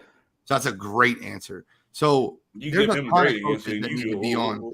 Yeah, Mike McCarthy is number 5 on my list, and Mike McCarthy's hot seat is super hot, right? He's got a super hot seat. Ron Rivera is number 4. Ron Rivera and the Commanders haven't done anything. Do you remember last year in the press conference when Ron Rivera didn't know his team was eliminated from the playoffs? Like, he had no idea. He's like, oh. what do For you mean? real? What do you know? he didn't know Dallas he was wins. going to think of a playoff race. He didn't know that. He came out and literally said How it. do you not know that? That's like Being in the embarrassing. DMV area, it was crazy when that popped off. That was hilarious. Kevin Stefanski's my number 3. Kevin Stefanski in Cleveland had one great year. He ran the play action with Baker Mayfield perfect. He's had thunder and lightning with Kareem Hunt and Nick Chubb in the backfield. He's got Amari Cooper. He's got Deshaun Watson. That defense has gotten first-round draft pick after first-round draft pick from J-O-K, to Denzel Ward. That defense, Myles Garrett, that defense is loaded, right? And that Cleveland Browns team has done nothing. So he is my number 3. My number 2 on my list is Josh McDaniels. I don't know how he made it through last year. That Las Vegas Raiders team looked like an absolute fraud. Then they signed Jimmy Garoppolo, and I'll give them credit. I think their GM's doing a masterful job with that Raiders roster. That Raiders roster looks a million times better than it looked at when it went to the playoffs. They went out in this offseason. I don't know if y'all know this. They went out this offseason and replaced Darren Waller with Michael Mayer, the most polished tight end to come out of the draft, and Austin Hooper. They're trying to run back to old Patriots days with the 2 tight end set. Not only did they do that, they went and brought in Jacoby Myers to run the 2 so they can have Devontae Adams, Jacoby Myers, and Hunter Renfrow in the slot. Only problem is they got Jimmy G, who might not make it on the field. Listen, I'm going to give you a small prediction just so you understand it. And you heard it here first. Jimmy G will fail his second physical, and he will be released from that contract and released from that team. And the starting quarterback for the Las Vegas Raiders this year will be Carson Wentz, which will be an awful idea by the Raiders. It'll be a terrible idea, but you heard it here first because that is what's going to happen. Josh McDaniels is number 2. That team was awful. Rich Bisaccio did a amazing job. Everybody respect him. I thought it was a travesty when he wasn't named the head coach. I thought it was a travesty at that time. 100%. Terrible. And number 1, guys. Bill Belichick. Number 1. This is not even close. This guy should have been fired 2 years ago. You're talking about having one of the greatest arms to ever come out of the draft. You have a guy that has all this talent in Justin Herbert. You have Mike Keenan Allen. You have, listen, that team is loaded. If you go player for player and redrafted the entire NFL, that team would have more first-round draft picks than any team in football. The talent level on that Chargers team, for them to lose to that Jaguars team that the Jaguars put on the field last year after being up 28-3 is embarrassing. Should have been fired. Brandon Staley should have been fired 2 years ago. He should have been fired last year, and his seat has to be hotter than them all. Brandon Staley's hotter than fish grease. All right, go ahead, Vince. Gene took my list, man. He took my list again. I'm like, damn. But I have Josh McDaniels is number 1. He needs to go. That's terrible. I mean, why did you trade Waller? That made no sense. Kevin Stefanski. Cleveland's not been in the conversation for a couple of years. He only had one good season. Todd Bowles, I think it's time for him to go. I mean, you have Baker Mayfield as your quarterback. That's not going to work. It's just been downhill from there. And then Brandon Staley, we all talked about it. You have that amount of talent and you still lose. You know, that just doesn't get it done. And then number 1 on my list is Mike McCarthy. There's no way in hell that he should be the damn coach for the Cowboys. There's no way. So I think he's done a masterful job. I mean, he's been good, but because he's with the Cowboys, he's always under scrutiny. And now I think he's play calling this year as well, so it puts a little bit more pressure on him this year. But I think he's the been all Cowboys right. need to give him a max extension, 10 years, $500 million. Give it to McCarthy. He's obviously the greatest coach to coach for the Cowboys. I don't know what you guys are thinking, but McCarthy is the guy down there in Dallas. Yeah. I'm an Eagles fan. I don't know if he's the greatest coach there. I'm an Eagles fan, by the way. Oh, okay. That makes sense. That makes sense now. Yeah. All right, so Makes great sense. We're gonna do this before we end the show. I know I did this last show and I did this show before. So Gene, Jay, Freddie, I want to get you guys picks starting today. We know no training camp has not started, no preseason start. But as the roster's constructed, I want to see if Dez gonna stick on his guns. So we're gonna go each division and we're gonna predict who's gonna win the division because I want to get you guys' thoughts, but also see if Dez gonna stick to what he said yesterday. So Freddie, I'm gonna start with you. AFC South. Go ahead. I have. Dang, why can we start? Know who's in the South? What? You don't have no idea. I do know who's in the South. I definitely ain't picking that man's Titans up there. That's okay. I ain't tripping. So Gene trying to come after me. Gene, stop coming after me, bro. Like, just because you don't agree with me don't mean you're taking time to Google it right now. I have the Jaguars winning, Gene. I have the Jaguars winning. That's what Google said. No, that's what Freddie said. The Jaguars are going to win. Then I have the Colts number 2 in that division.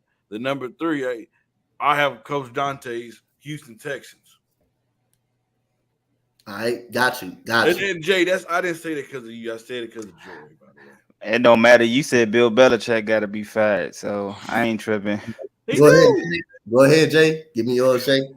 Man, I'm going AFC South. Of course, my pick is a little biased. I'm going Tennessee wins, Jacksonville coming in 2, Indy in 3, Houston in 4. Love it. Actually, I take that back. Houston might come in 3, and the Colts. I go with Houston in 3, Colts in 4. All right, Dez, go ahead. I'm sticking to my guns, man, on this one. I'm going with the Colts as winning this division, man. I think I got Jacksonville going number 2. I got Tennessee going 3, and then I got the Texans going 4. That's my prediction. All right, so I got the Jaguars. Got the Houston Texans 7-10. Colts, Tennessee. That's what I got. All right, so Gene, I'm gonna start at the bottom. AFC East. Can I give the South? He didn't give his South. Oh, my bad. I thought you already gave it. My bad. Go ahead. I got the Jags winning the division at 17-0. I'm kidding. That's a joke. I got the Jags winning the division. I got the Titans finishing 2nd, the Houston Texans 3rd, and the Indianapolis Colts with the worst quarterback in the division by 1,000,000% 4th. Can I go first on this one? Gene, go ahead. Start it off first. Yeah, you go last, Freddie. What division? Oh, AFC East. AFC East? Yep. I got the New York Jets winning the division. Well, he got the same as Dez. I think here's a prediction I'm going to make on Wire to Wire, and you'll hear it here first. I think Garrett Wilson is the 2nd or 3rd best receiver statistically in the NFL this year. I have the Jets 1. I have the Buffalo Bills 2, the Miami Dolphins 3, and the New England Patriots 4. I'm flabbergasted. Yes, go ahead. Hey, Gene, made me proud, man. I gotta go with the Jets, man. I'm not even a Jets fan. I hate the offensive coordinator, but hey, needless to say, I think Aaron Rodgers, with his leadership, it's not going to be a Russell Wilson type season for him. I think they at least make the playoffs, make some strides. I have the Bills number 2. I have the Dolphins number 3, and I think the Patriots number 4. Jay? I got the Jets. I really didn't want to pick them, but I got the Jets. I got Miami 2, and I got Buffalo 3, New England 4. That Madden curse is going to be real for Josh Allen this year. All right, Freddie, you starting us off with the AFC North. After we get through with this debate, after you get through making your prediction, you start us off with the AFC North. Go ahead, Freddie. I want to hold on, Coach. You can't just skip me now. I didn't skip you. I said go ahead and after your prediction, we starting off with you for the AFC North. He's a bad bad man in Aaron Rodgers. Y'all know how much I love me some Aaron Rodgers. Y'all should know that. I You mean, feel old, Freddie. hey, I don't care. He's the best quarterback in the AFC behind Patrick Mahomes. I don't care. Like I Better said, than Joe Burrow and Justin Herbert. 100%. Oh Lord. 100%. There's nobody in the AFC can do what Aaron Rodgers can do outside of Patrick Mahomes. He's the most accurate passer of the football. His footsteps. I mean, His footsteps. Aaron Rodgers is just phenomenal. I mean, I'm about clutch. Hey, Aaron Rodgers he's that dude. So I got the Jets number 1. I have Miami number 2. Hey, like we said, one of the best wide receiver tandems in football. You talking about speed, you talking about quickness. Only question that I have is their quarterback. That's the only question that I have about them. And then number 3, I have to go to the Buffalo Bills. I agree with Jay. You know, the Madden curse is gonna be real. We talking about overrated quarterbacks. You guys kind of talked about it, I believe yesterday. Josh Allen is definitely one of those guys. You know, we don't know what the whole situation with Stephon Diggs is how that's gonna unfold. So I got them number 3. And then my hot seat coach, Bill Belichick, and the New England Patriots, I have them number 4 with Mac. So he gonna get fired this year if they finish number 4. Then this will be the year. So everybody on the panel got Jets. I got Bills. I got Bills still winning. So Freddie, go start us off with the North, AFC North. Start us off. I have the Cincinnati Bengals number 1. Joe Burrow is a bad man, you guys. We've seen him ever since he came out of college. The swagger that he brings, the confidence that he brings with Jamar Chase, Tiggins, and the crew. They've already overachieved. Okay, they've been to a Super Bowl. Cincinnati used to be irrelevant. Used to be irrelevant, just So I have the number 1. Number 2.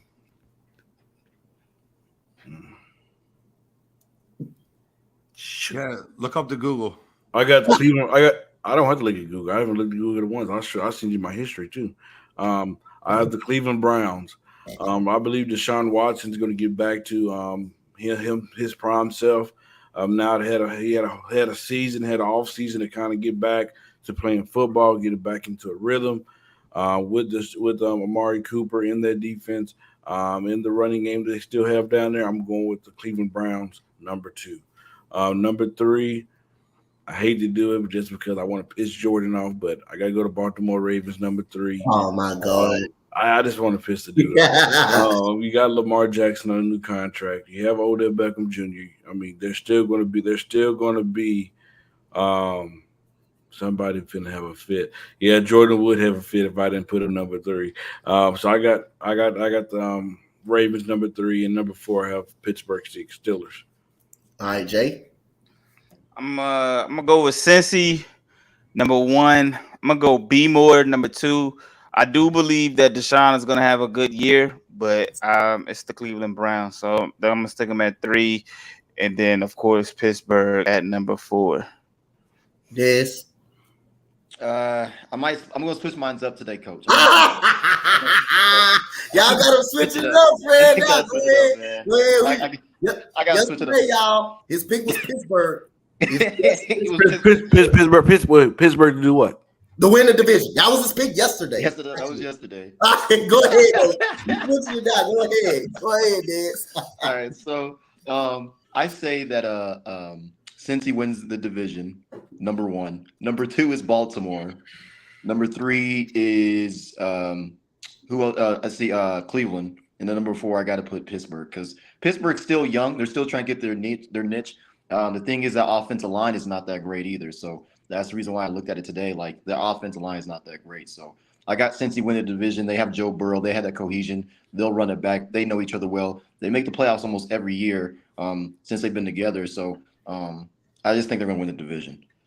All right. So, Gene, you got us with the AFC North, and you're going to start us off with the AFC West. It's just a matter who comes in second place behind the Chiefs. So we're going to start with that. Go ahead. Let's Start in the AFC North. I got Joe Shiesty, Joe Burr, Joe Cincinnati Cool. Bengals. Cincinnati Bengals winning the AFC North. Second in the division. This might shock some people. I got the Pittsburgh Steelers. One for all days. One for all. Really? I have Pittsburgh number 2 in that division. I think that Mike Tomlin, the pedigree of that team. You got to look at Kenny Pickett. There's a lot of different. He's going to improve in year 2. Najee Harris fully healthy after his foot injury last year. I think that the Pittsburgh Steelers show you that they know how to win. Third in the division, I have the Cleveland Browns. I have Deshaun Watson. I have Amari Cooper and that Browns defense.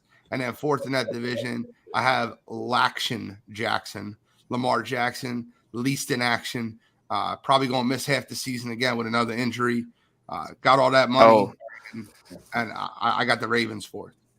And then I'll start you off with anybody want to talk a little smack? I hope somebody tag Jordan. Let him know. Oh. Lamar sat out last year because he was trying to get that contract.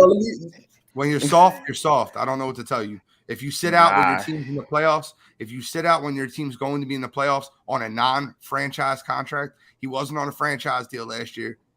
He sat out. If he got hurt, then what happens? If he would have got seriously hurt without properly being paid, then we would have been saying he shouldn't have played. He was not hurt. He sat out the end of the season. How can we say he wasn't hurt? He had an injury that was a 3-week injury. It took 9 weeks to heal. It took him longer than expected. Should we just seen Zion re-injure his hamstring injury? And what is Zion? Zion not soft, Jay? He got conditioning issues. Okay. Lamar Jackson sat out the last 2 seasons with injuries. Just FYI. Not just last season. Last 2? Yes. Y'all remember what happened in 2021? He set out the last. Well, he got hurt the last 2. There you go. He popped up in now. Okay. I'll read it out for him one more time. Go ahead and read that for him, Gene. I have the Bengals finishing 1 in the division. I have the Pittsburgh Steelers finishing 2. I have the Cleveland Browns finishing 3, and I have the Baltimore Ravens finishing 4 in the AFC North. Just mark that down. Boom, boom, boom. I will move to the AFC West. Go ahead. I have the Kansas City Chiefs, Andy Reid, Patrick Mahomes finishing 1. I have the Denver Broncos. Broncos country, let's ride. Thank you, Gene. Third in division, I have Justin Herbert and Brandon Staley. I think that division is showing you time in and time out that Brandon Staley will find ways to screw up that team. And fourth in that division, give me Josh McDaniels and the Las Vegas Raiders. Hopefully he doesn't make it through the season. Go ahead, Des. I got to go with I know where he's going. You already know. I got the Chiefs going number 1 on this one, okay? They go with the division. Wow, you switched it up. Yeah, they're going with the division. He had the Broncos yesterday. Not only had the Broncos, he had them 15-2. He had them winning in the Chiefs. Go ahead. Hey, Sean Payton, we all know what he can do. I put Broncos number 2. I think they're going to at least win in 12 games. There's going to be at least a 2-game difference between the Chiefs and the Broncos. And in number 3, you got to put the Chargers with Brandon Staley. And number 4, Josh McDaniels. He's blowing up that damn team. That team's going to finish dead last. Like we all said before early in the show, we don't even know if Jimmy Garoppolo is even going to play. So it may be a fruition. Gene's prediction might be right. Carson Wentz may be the starting quarterback. So if you're a Raider fan, you got to be disappointed. But you got to get the Chiefs number 1, Broncos number 2, Chargers number 3, and then the Raiders number 4. Jay? Pat Mahomes 1, the Chiefs 1, of course. 2, I got the Los Angeles Chargers. 3, I got the Broncos. 4, I got the other team. You didn't even name the guy. That's how bad it is. All right, Freddie, you got us with the AFC.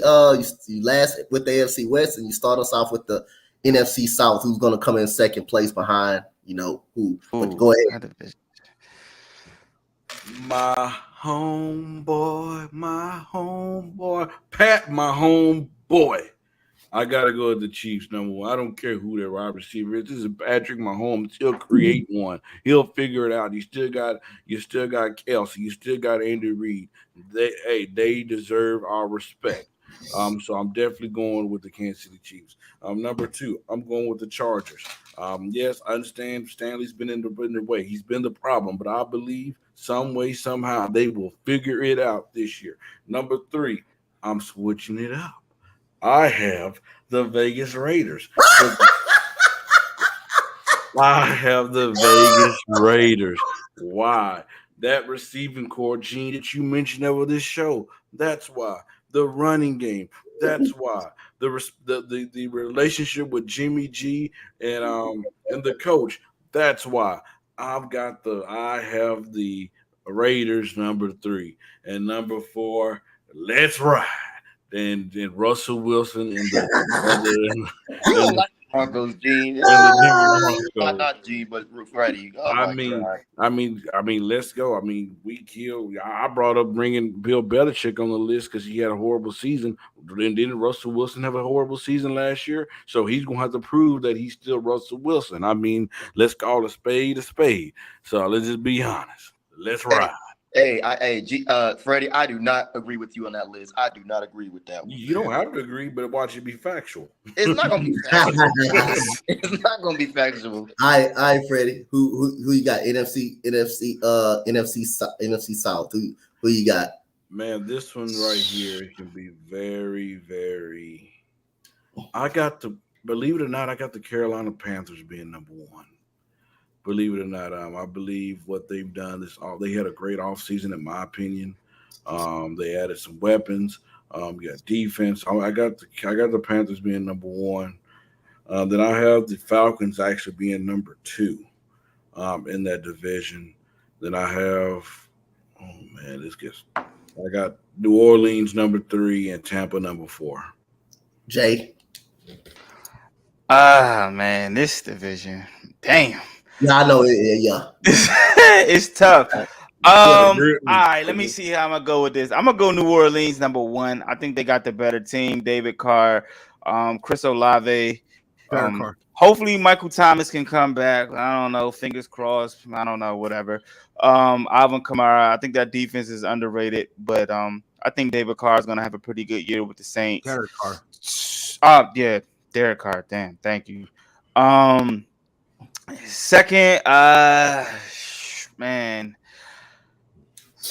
I want to go Carolina. I want to go Carolina, and then third, I want to go Tampa, and then fourth, I want to go Atlanta. Gene? It's time to be bold. It's my bold prediction. Be bold. I'll go 4 through 1 on this one because I really love what I'm about to say. All right, go ahead, Des. No, I'll go 4 through 1. Okay. Go ahead. Wait.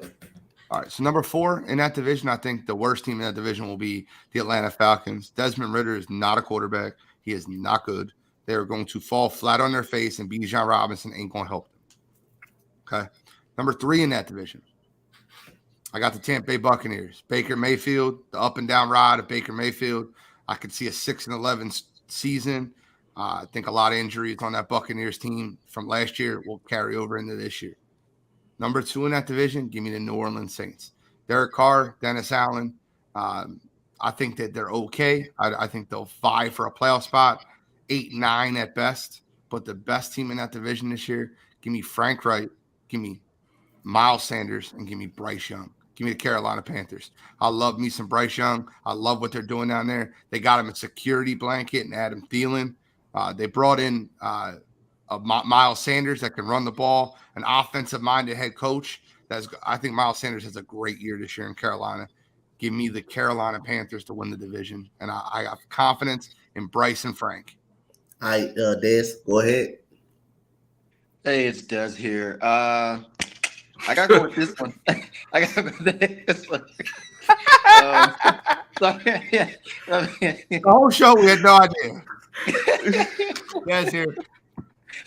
I gotta go number 4, Tampa Bay Buccaneers. Baker Mayfield, really inconsistent. There's gonna be a struggle. Number 3, I have to put the Saints, and I know people are gonna be shocked about this, but they have a good offense. They got the structure, but Dennis Allen has kind of been up and down, I think, a little bit. Number 2, I got to put Carolina with Bryce Young, with Miles Sanders, and what they added. to those pieces, and Frank Wright, which is a great head coach. And then number one, I know Desmond Ridder has inconsistencies, and they say, well, he's played during the end of the season last year a little bit more with confidence, but that team has believed in him. The guys are locked in, and I feel that they're going to be a sleeper. Their first 3 games are at home, so they have some confidence going into those first 3 games. They could be a sleeper team, at least win 9.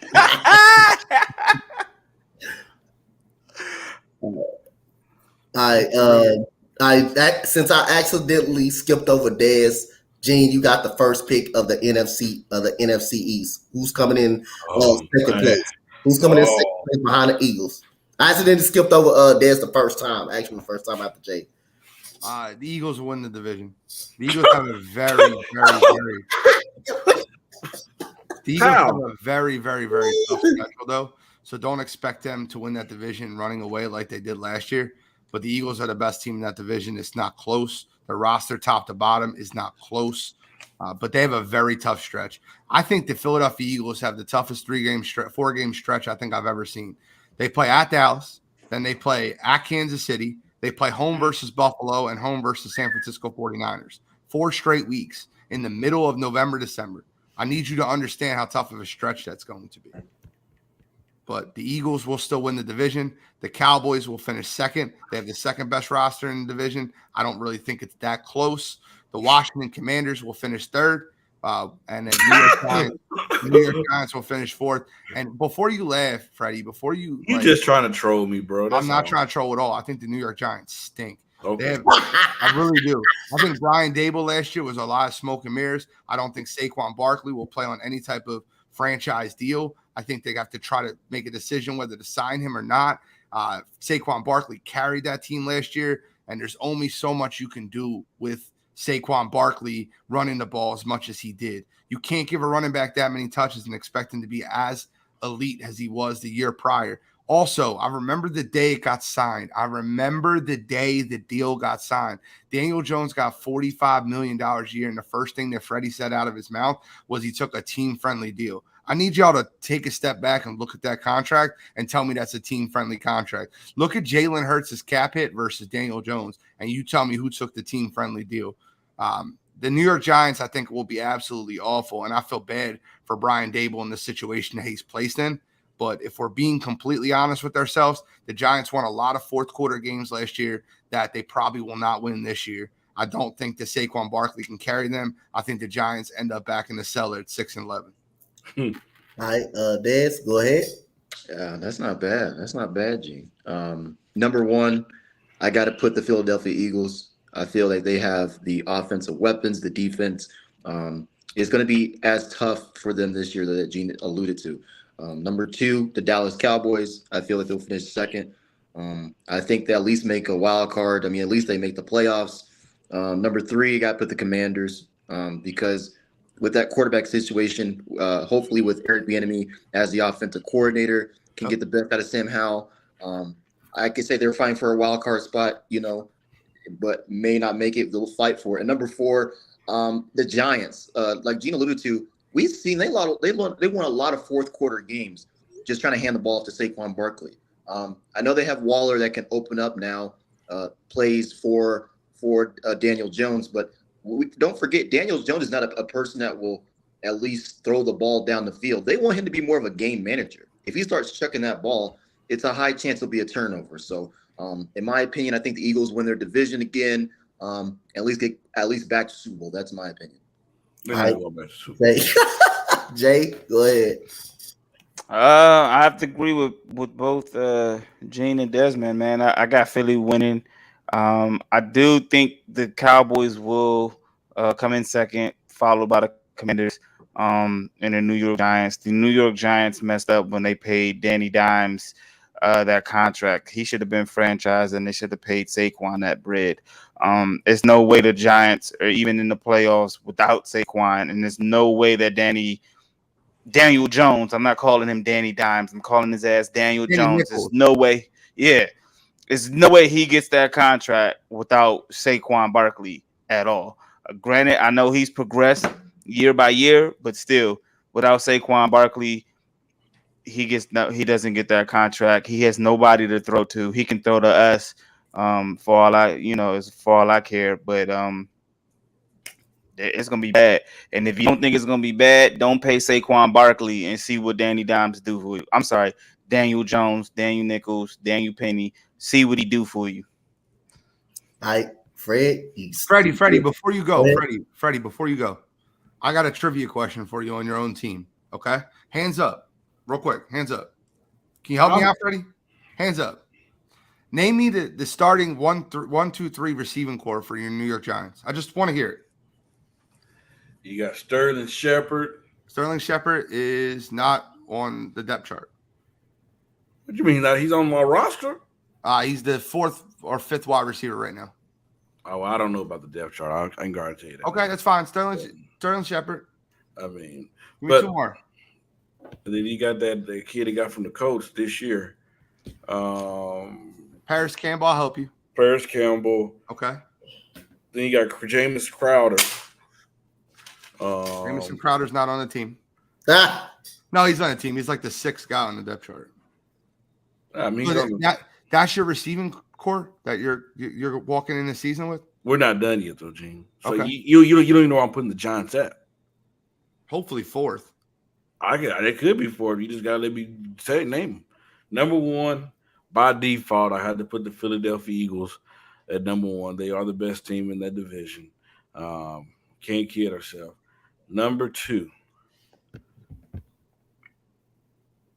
I got the New York Giants number 2.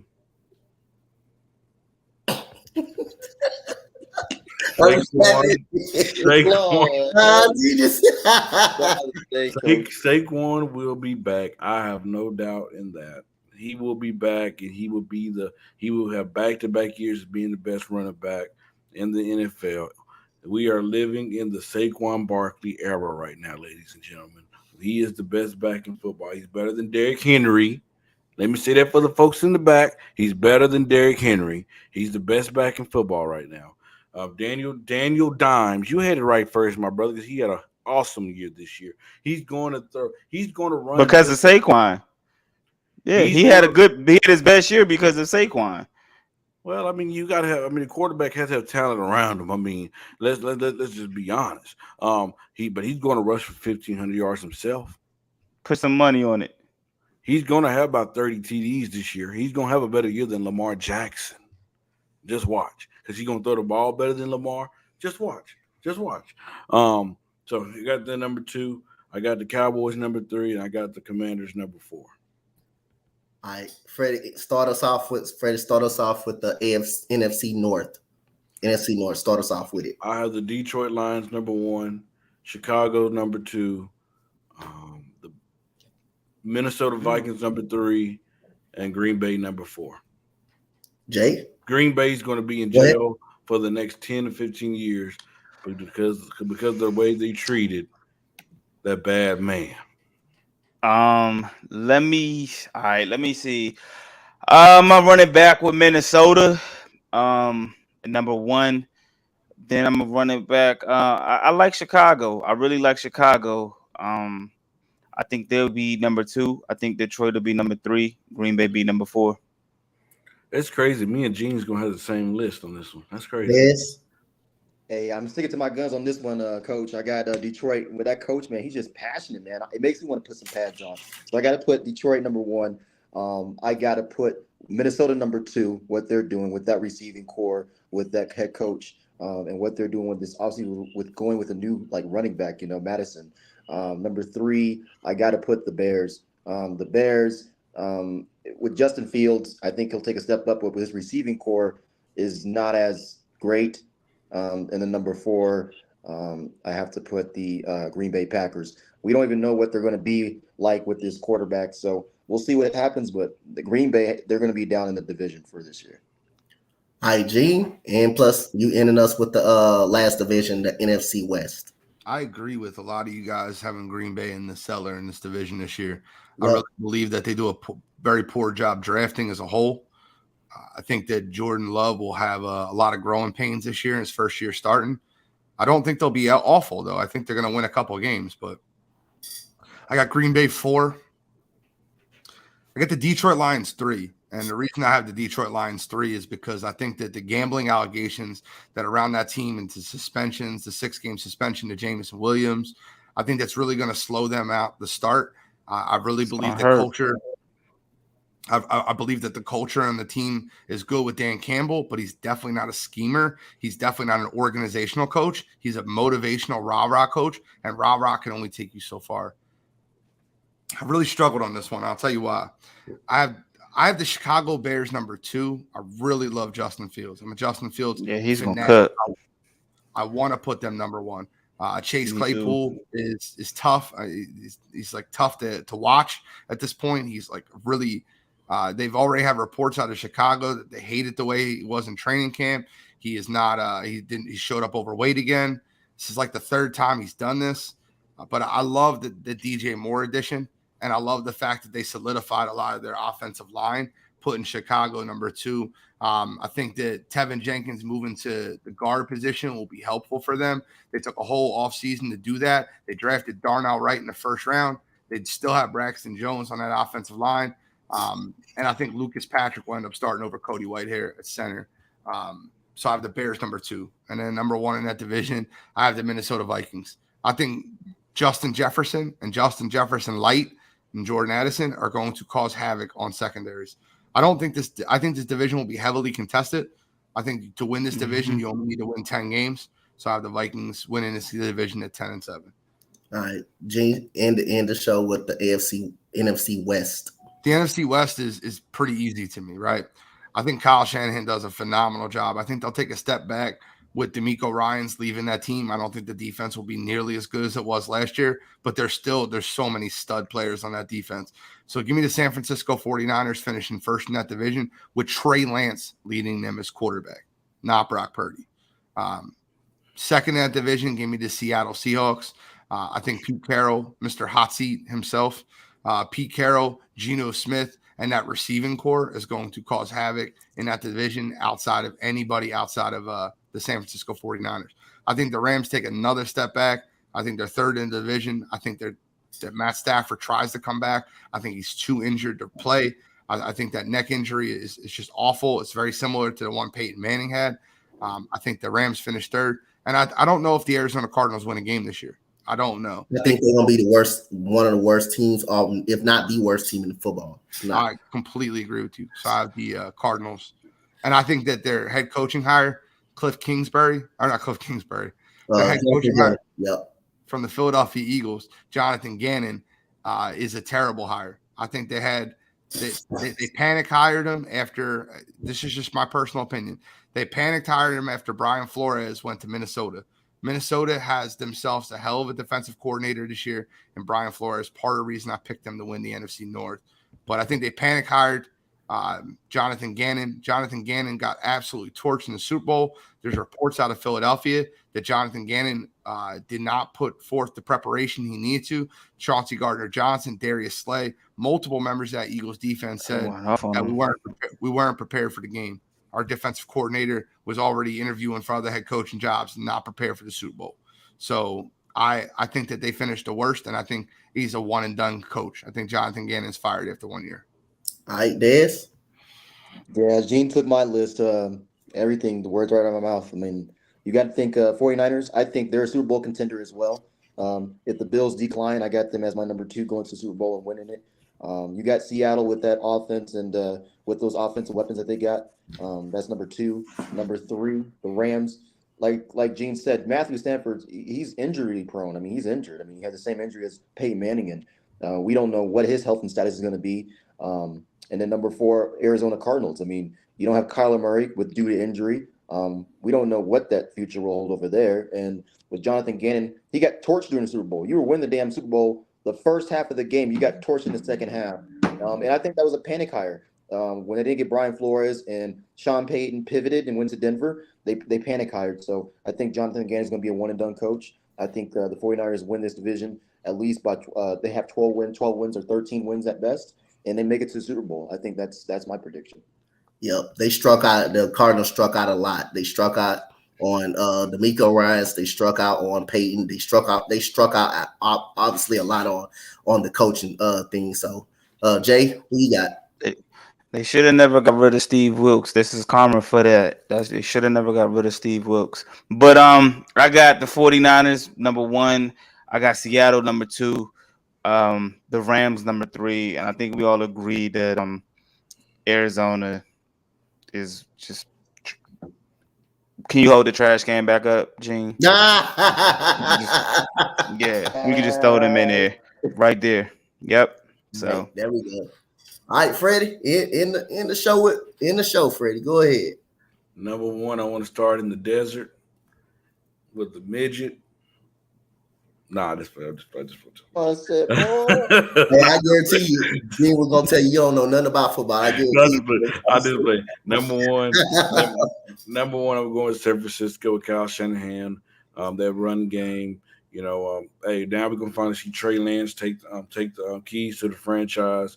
We can see what he's gonna add to that team. I still believe they're gonna be great on defense. Like Gene said, they are loaded. Number 2, you do have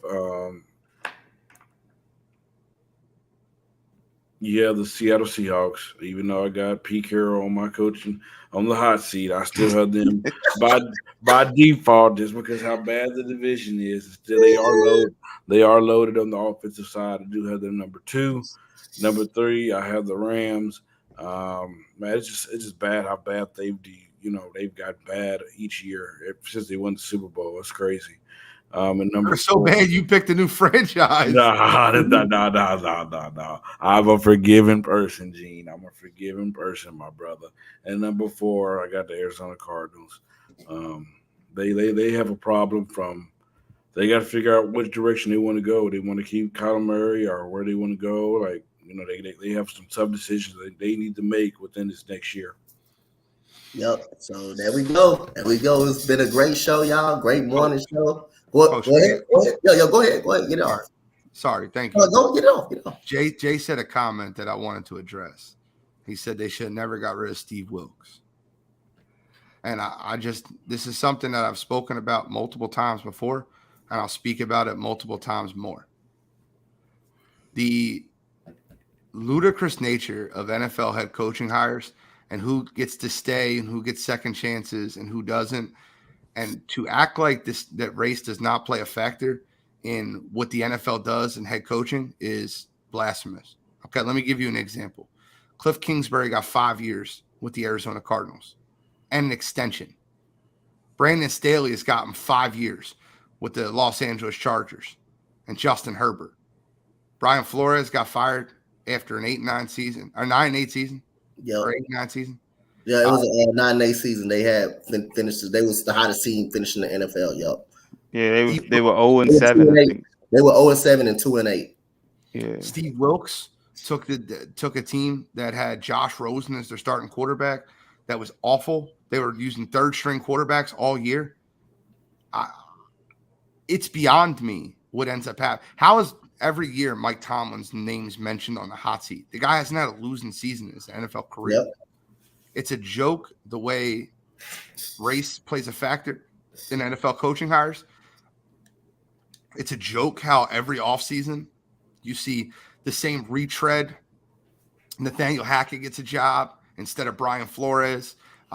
You still have a coach in Jim Caldwell that's been sitting on the sidelines for years that has above 500 record and was the last coach that took the Detroit Lions to the playoffs. Yep. There's so many coaches that sit out that missed it. They get one opportunity, and the Jim Caldwell getting fired from the Indianapolis Colts has to be one of the biggest travesties that ever happened in football. The guy won a Super Bowl, lost Peyton Manning 2 weeks before the season started, had one bad season, he got fired.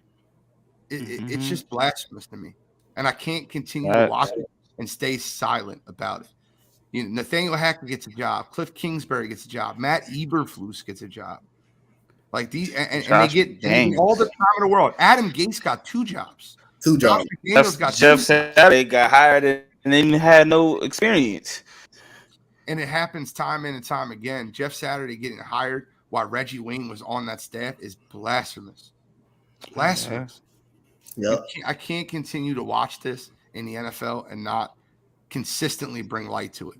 So when you brought that comment up, I wanted to make sure I added more light to it because it's Appreciate racist. it. It's racism Yes, at its sir. finest. Yeah. And I also want to say, sir. you can make an argument that Steve Wilkes should have kept the job in Carolina.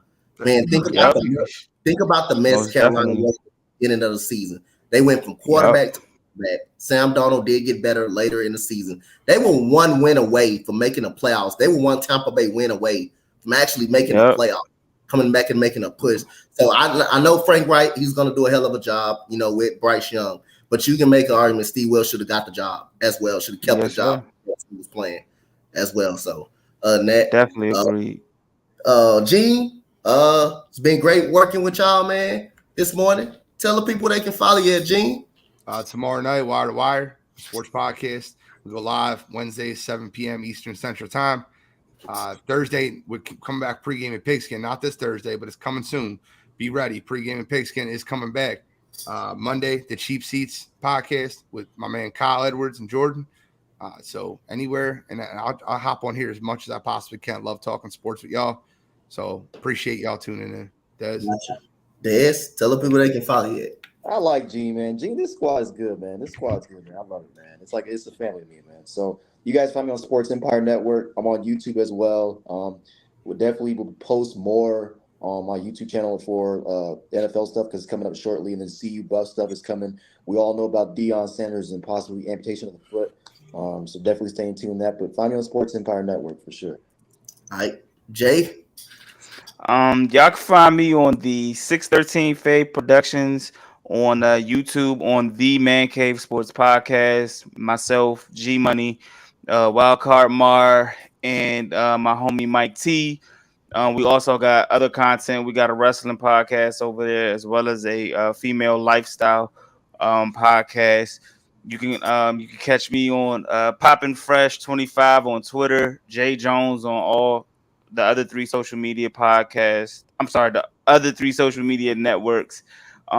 I do a Twitter Spaces, me and my homie Wildcard Mar on Saturdays and Sundays. So y'all more than welcome to jump in there as well. But that's where y'all can find me. I appreciate being on the show, and I'll come back as much as y'all allow me to. Yep, and we got the boss man right here. Yeah, you should be yawning and tired after what Gene did to you today, sir. But other than that, boss man Freddie, go ahead. Tell the people they can follow you. What did Gene do to me though? That's what I'm trying to figure out. What did he do to me? I thought Gene cooked you today, huh, Fred? Nah, bro, he didn't cook me. Hey, but you can find me here at the Sports Empire Network. Freddie Facts dropped the episode last week. Gonna drop another episode this week. So I'm back. Freddie Facts is back, and I just gotta find my next guest. I'm scoping it out to see who I want to school next. So, yeah. Whoa, hold on. I'd let you sit there and act like I didn't cook you today. And let you say that. I was on your last Freddie Facts, and you said who I'm going to cook next. Do we need to replay that episode? Are you out of your mind? We talking about the last episode, that me and him was on. Key, I'm doing you a favor. I promise you don't want this smoke. I promise you, Key, you don't. Yeah. Coach Dante, remember the last time me and you went at it. Just saying. Oh my goodness, man. Like I say, man, y'all know y'all can find me, and y'all can find no introduction for me. So, as for boy Coach Dante, the boss man Freddie, Jay, my boy Des, Gene, have a good rest of your day, you guys. Thank you guys so much. Go ahead, Fred. Go ahead. I want to respond to Key. Go ahead. At least you wasn't like somebody. At least you didn't run away. But you felt the smoke. I promise you that. I promise you that. Now I'm done. All right, so y'all heard it from Freddie. At least he ain't somebody that ran off his own goddamn channel. But other than that, we ain't that discussion on that part. But other than that, we'll catch y'all tomorrow morning, y'all.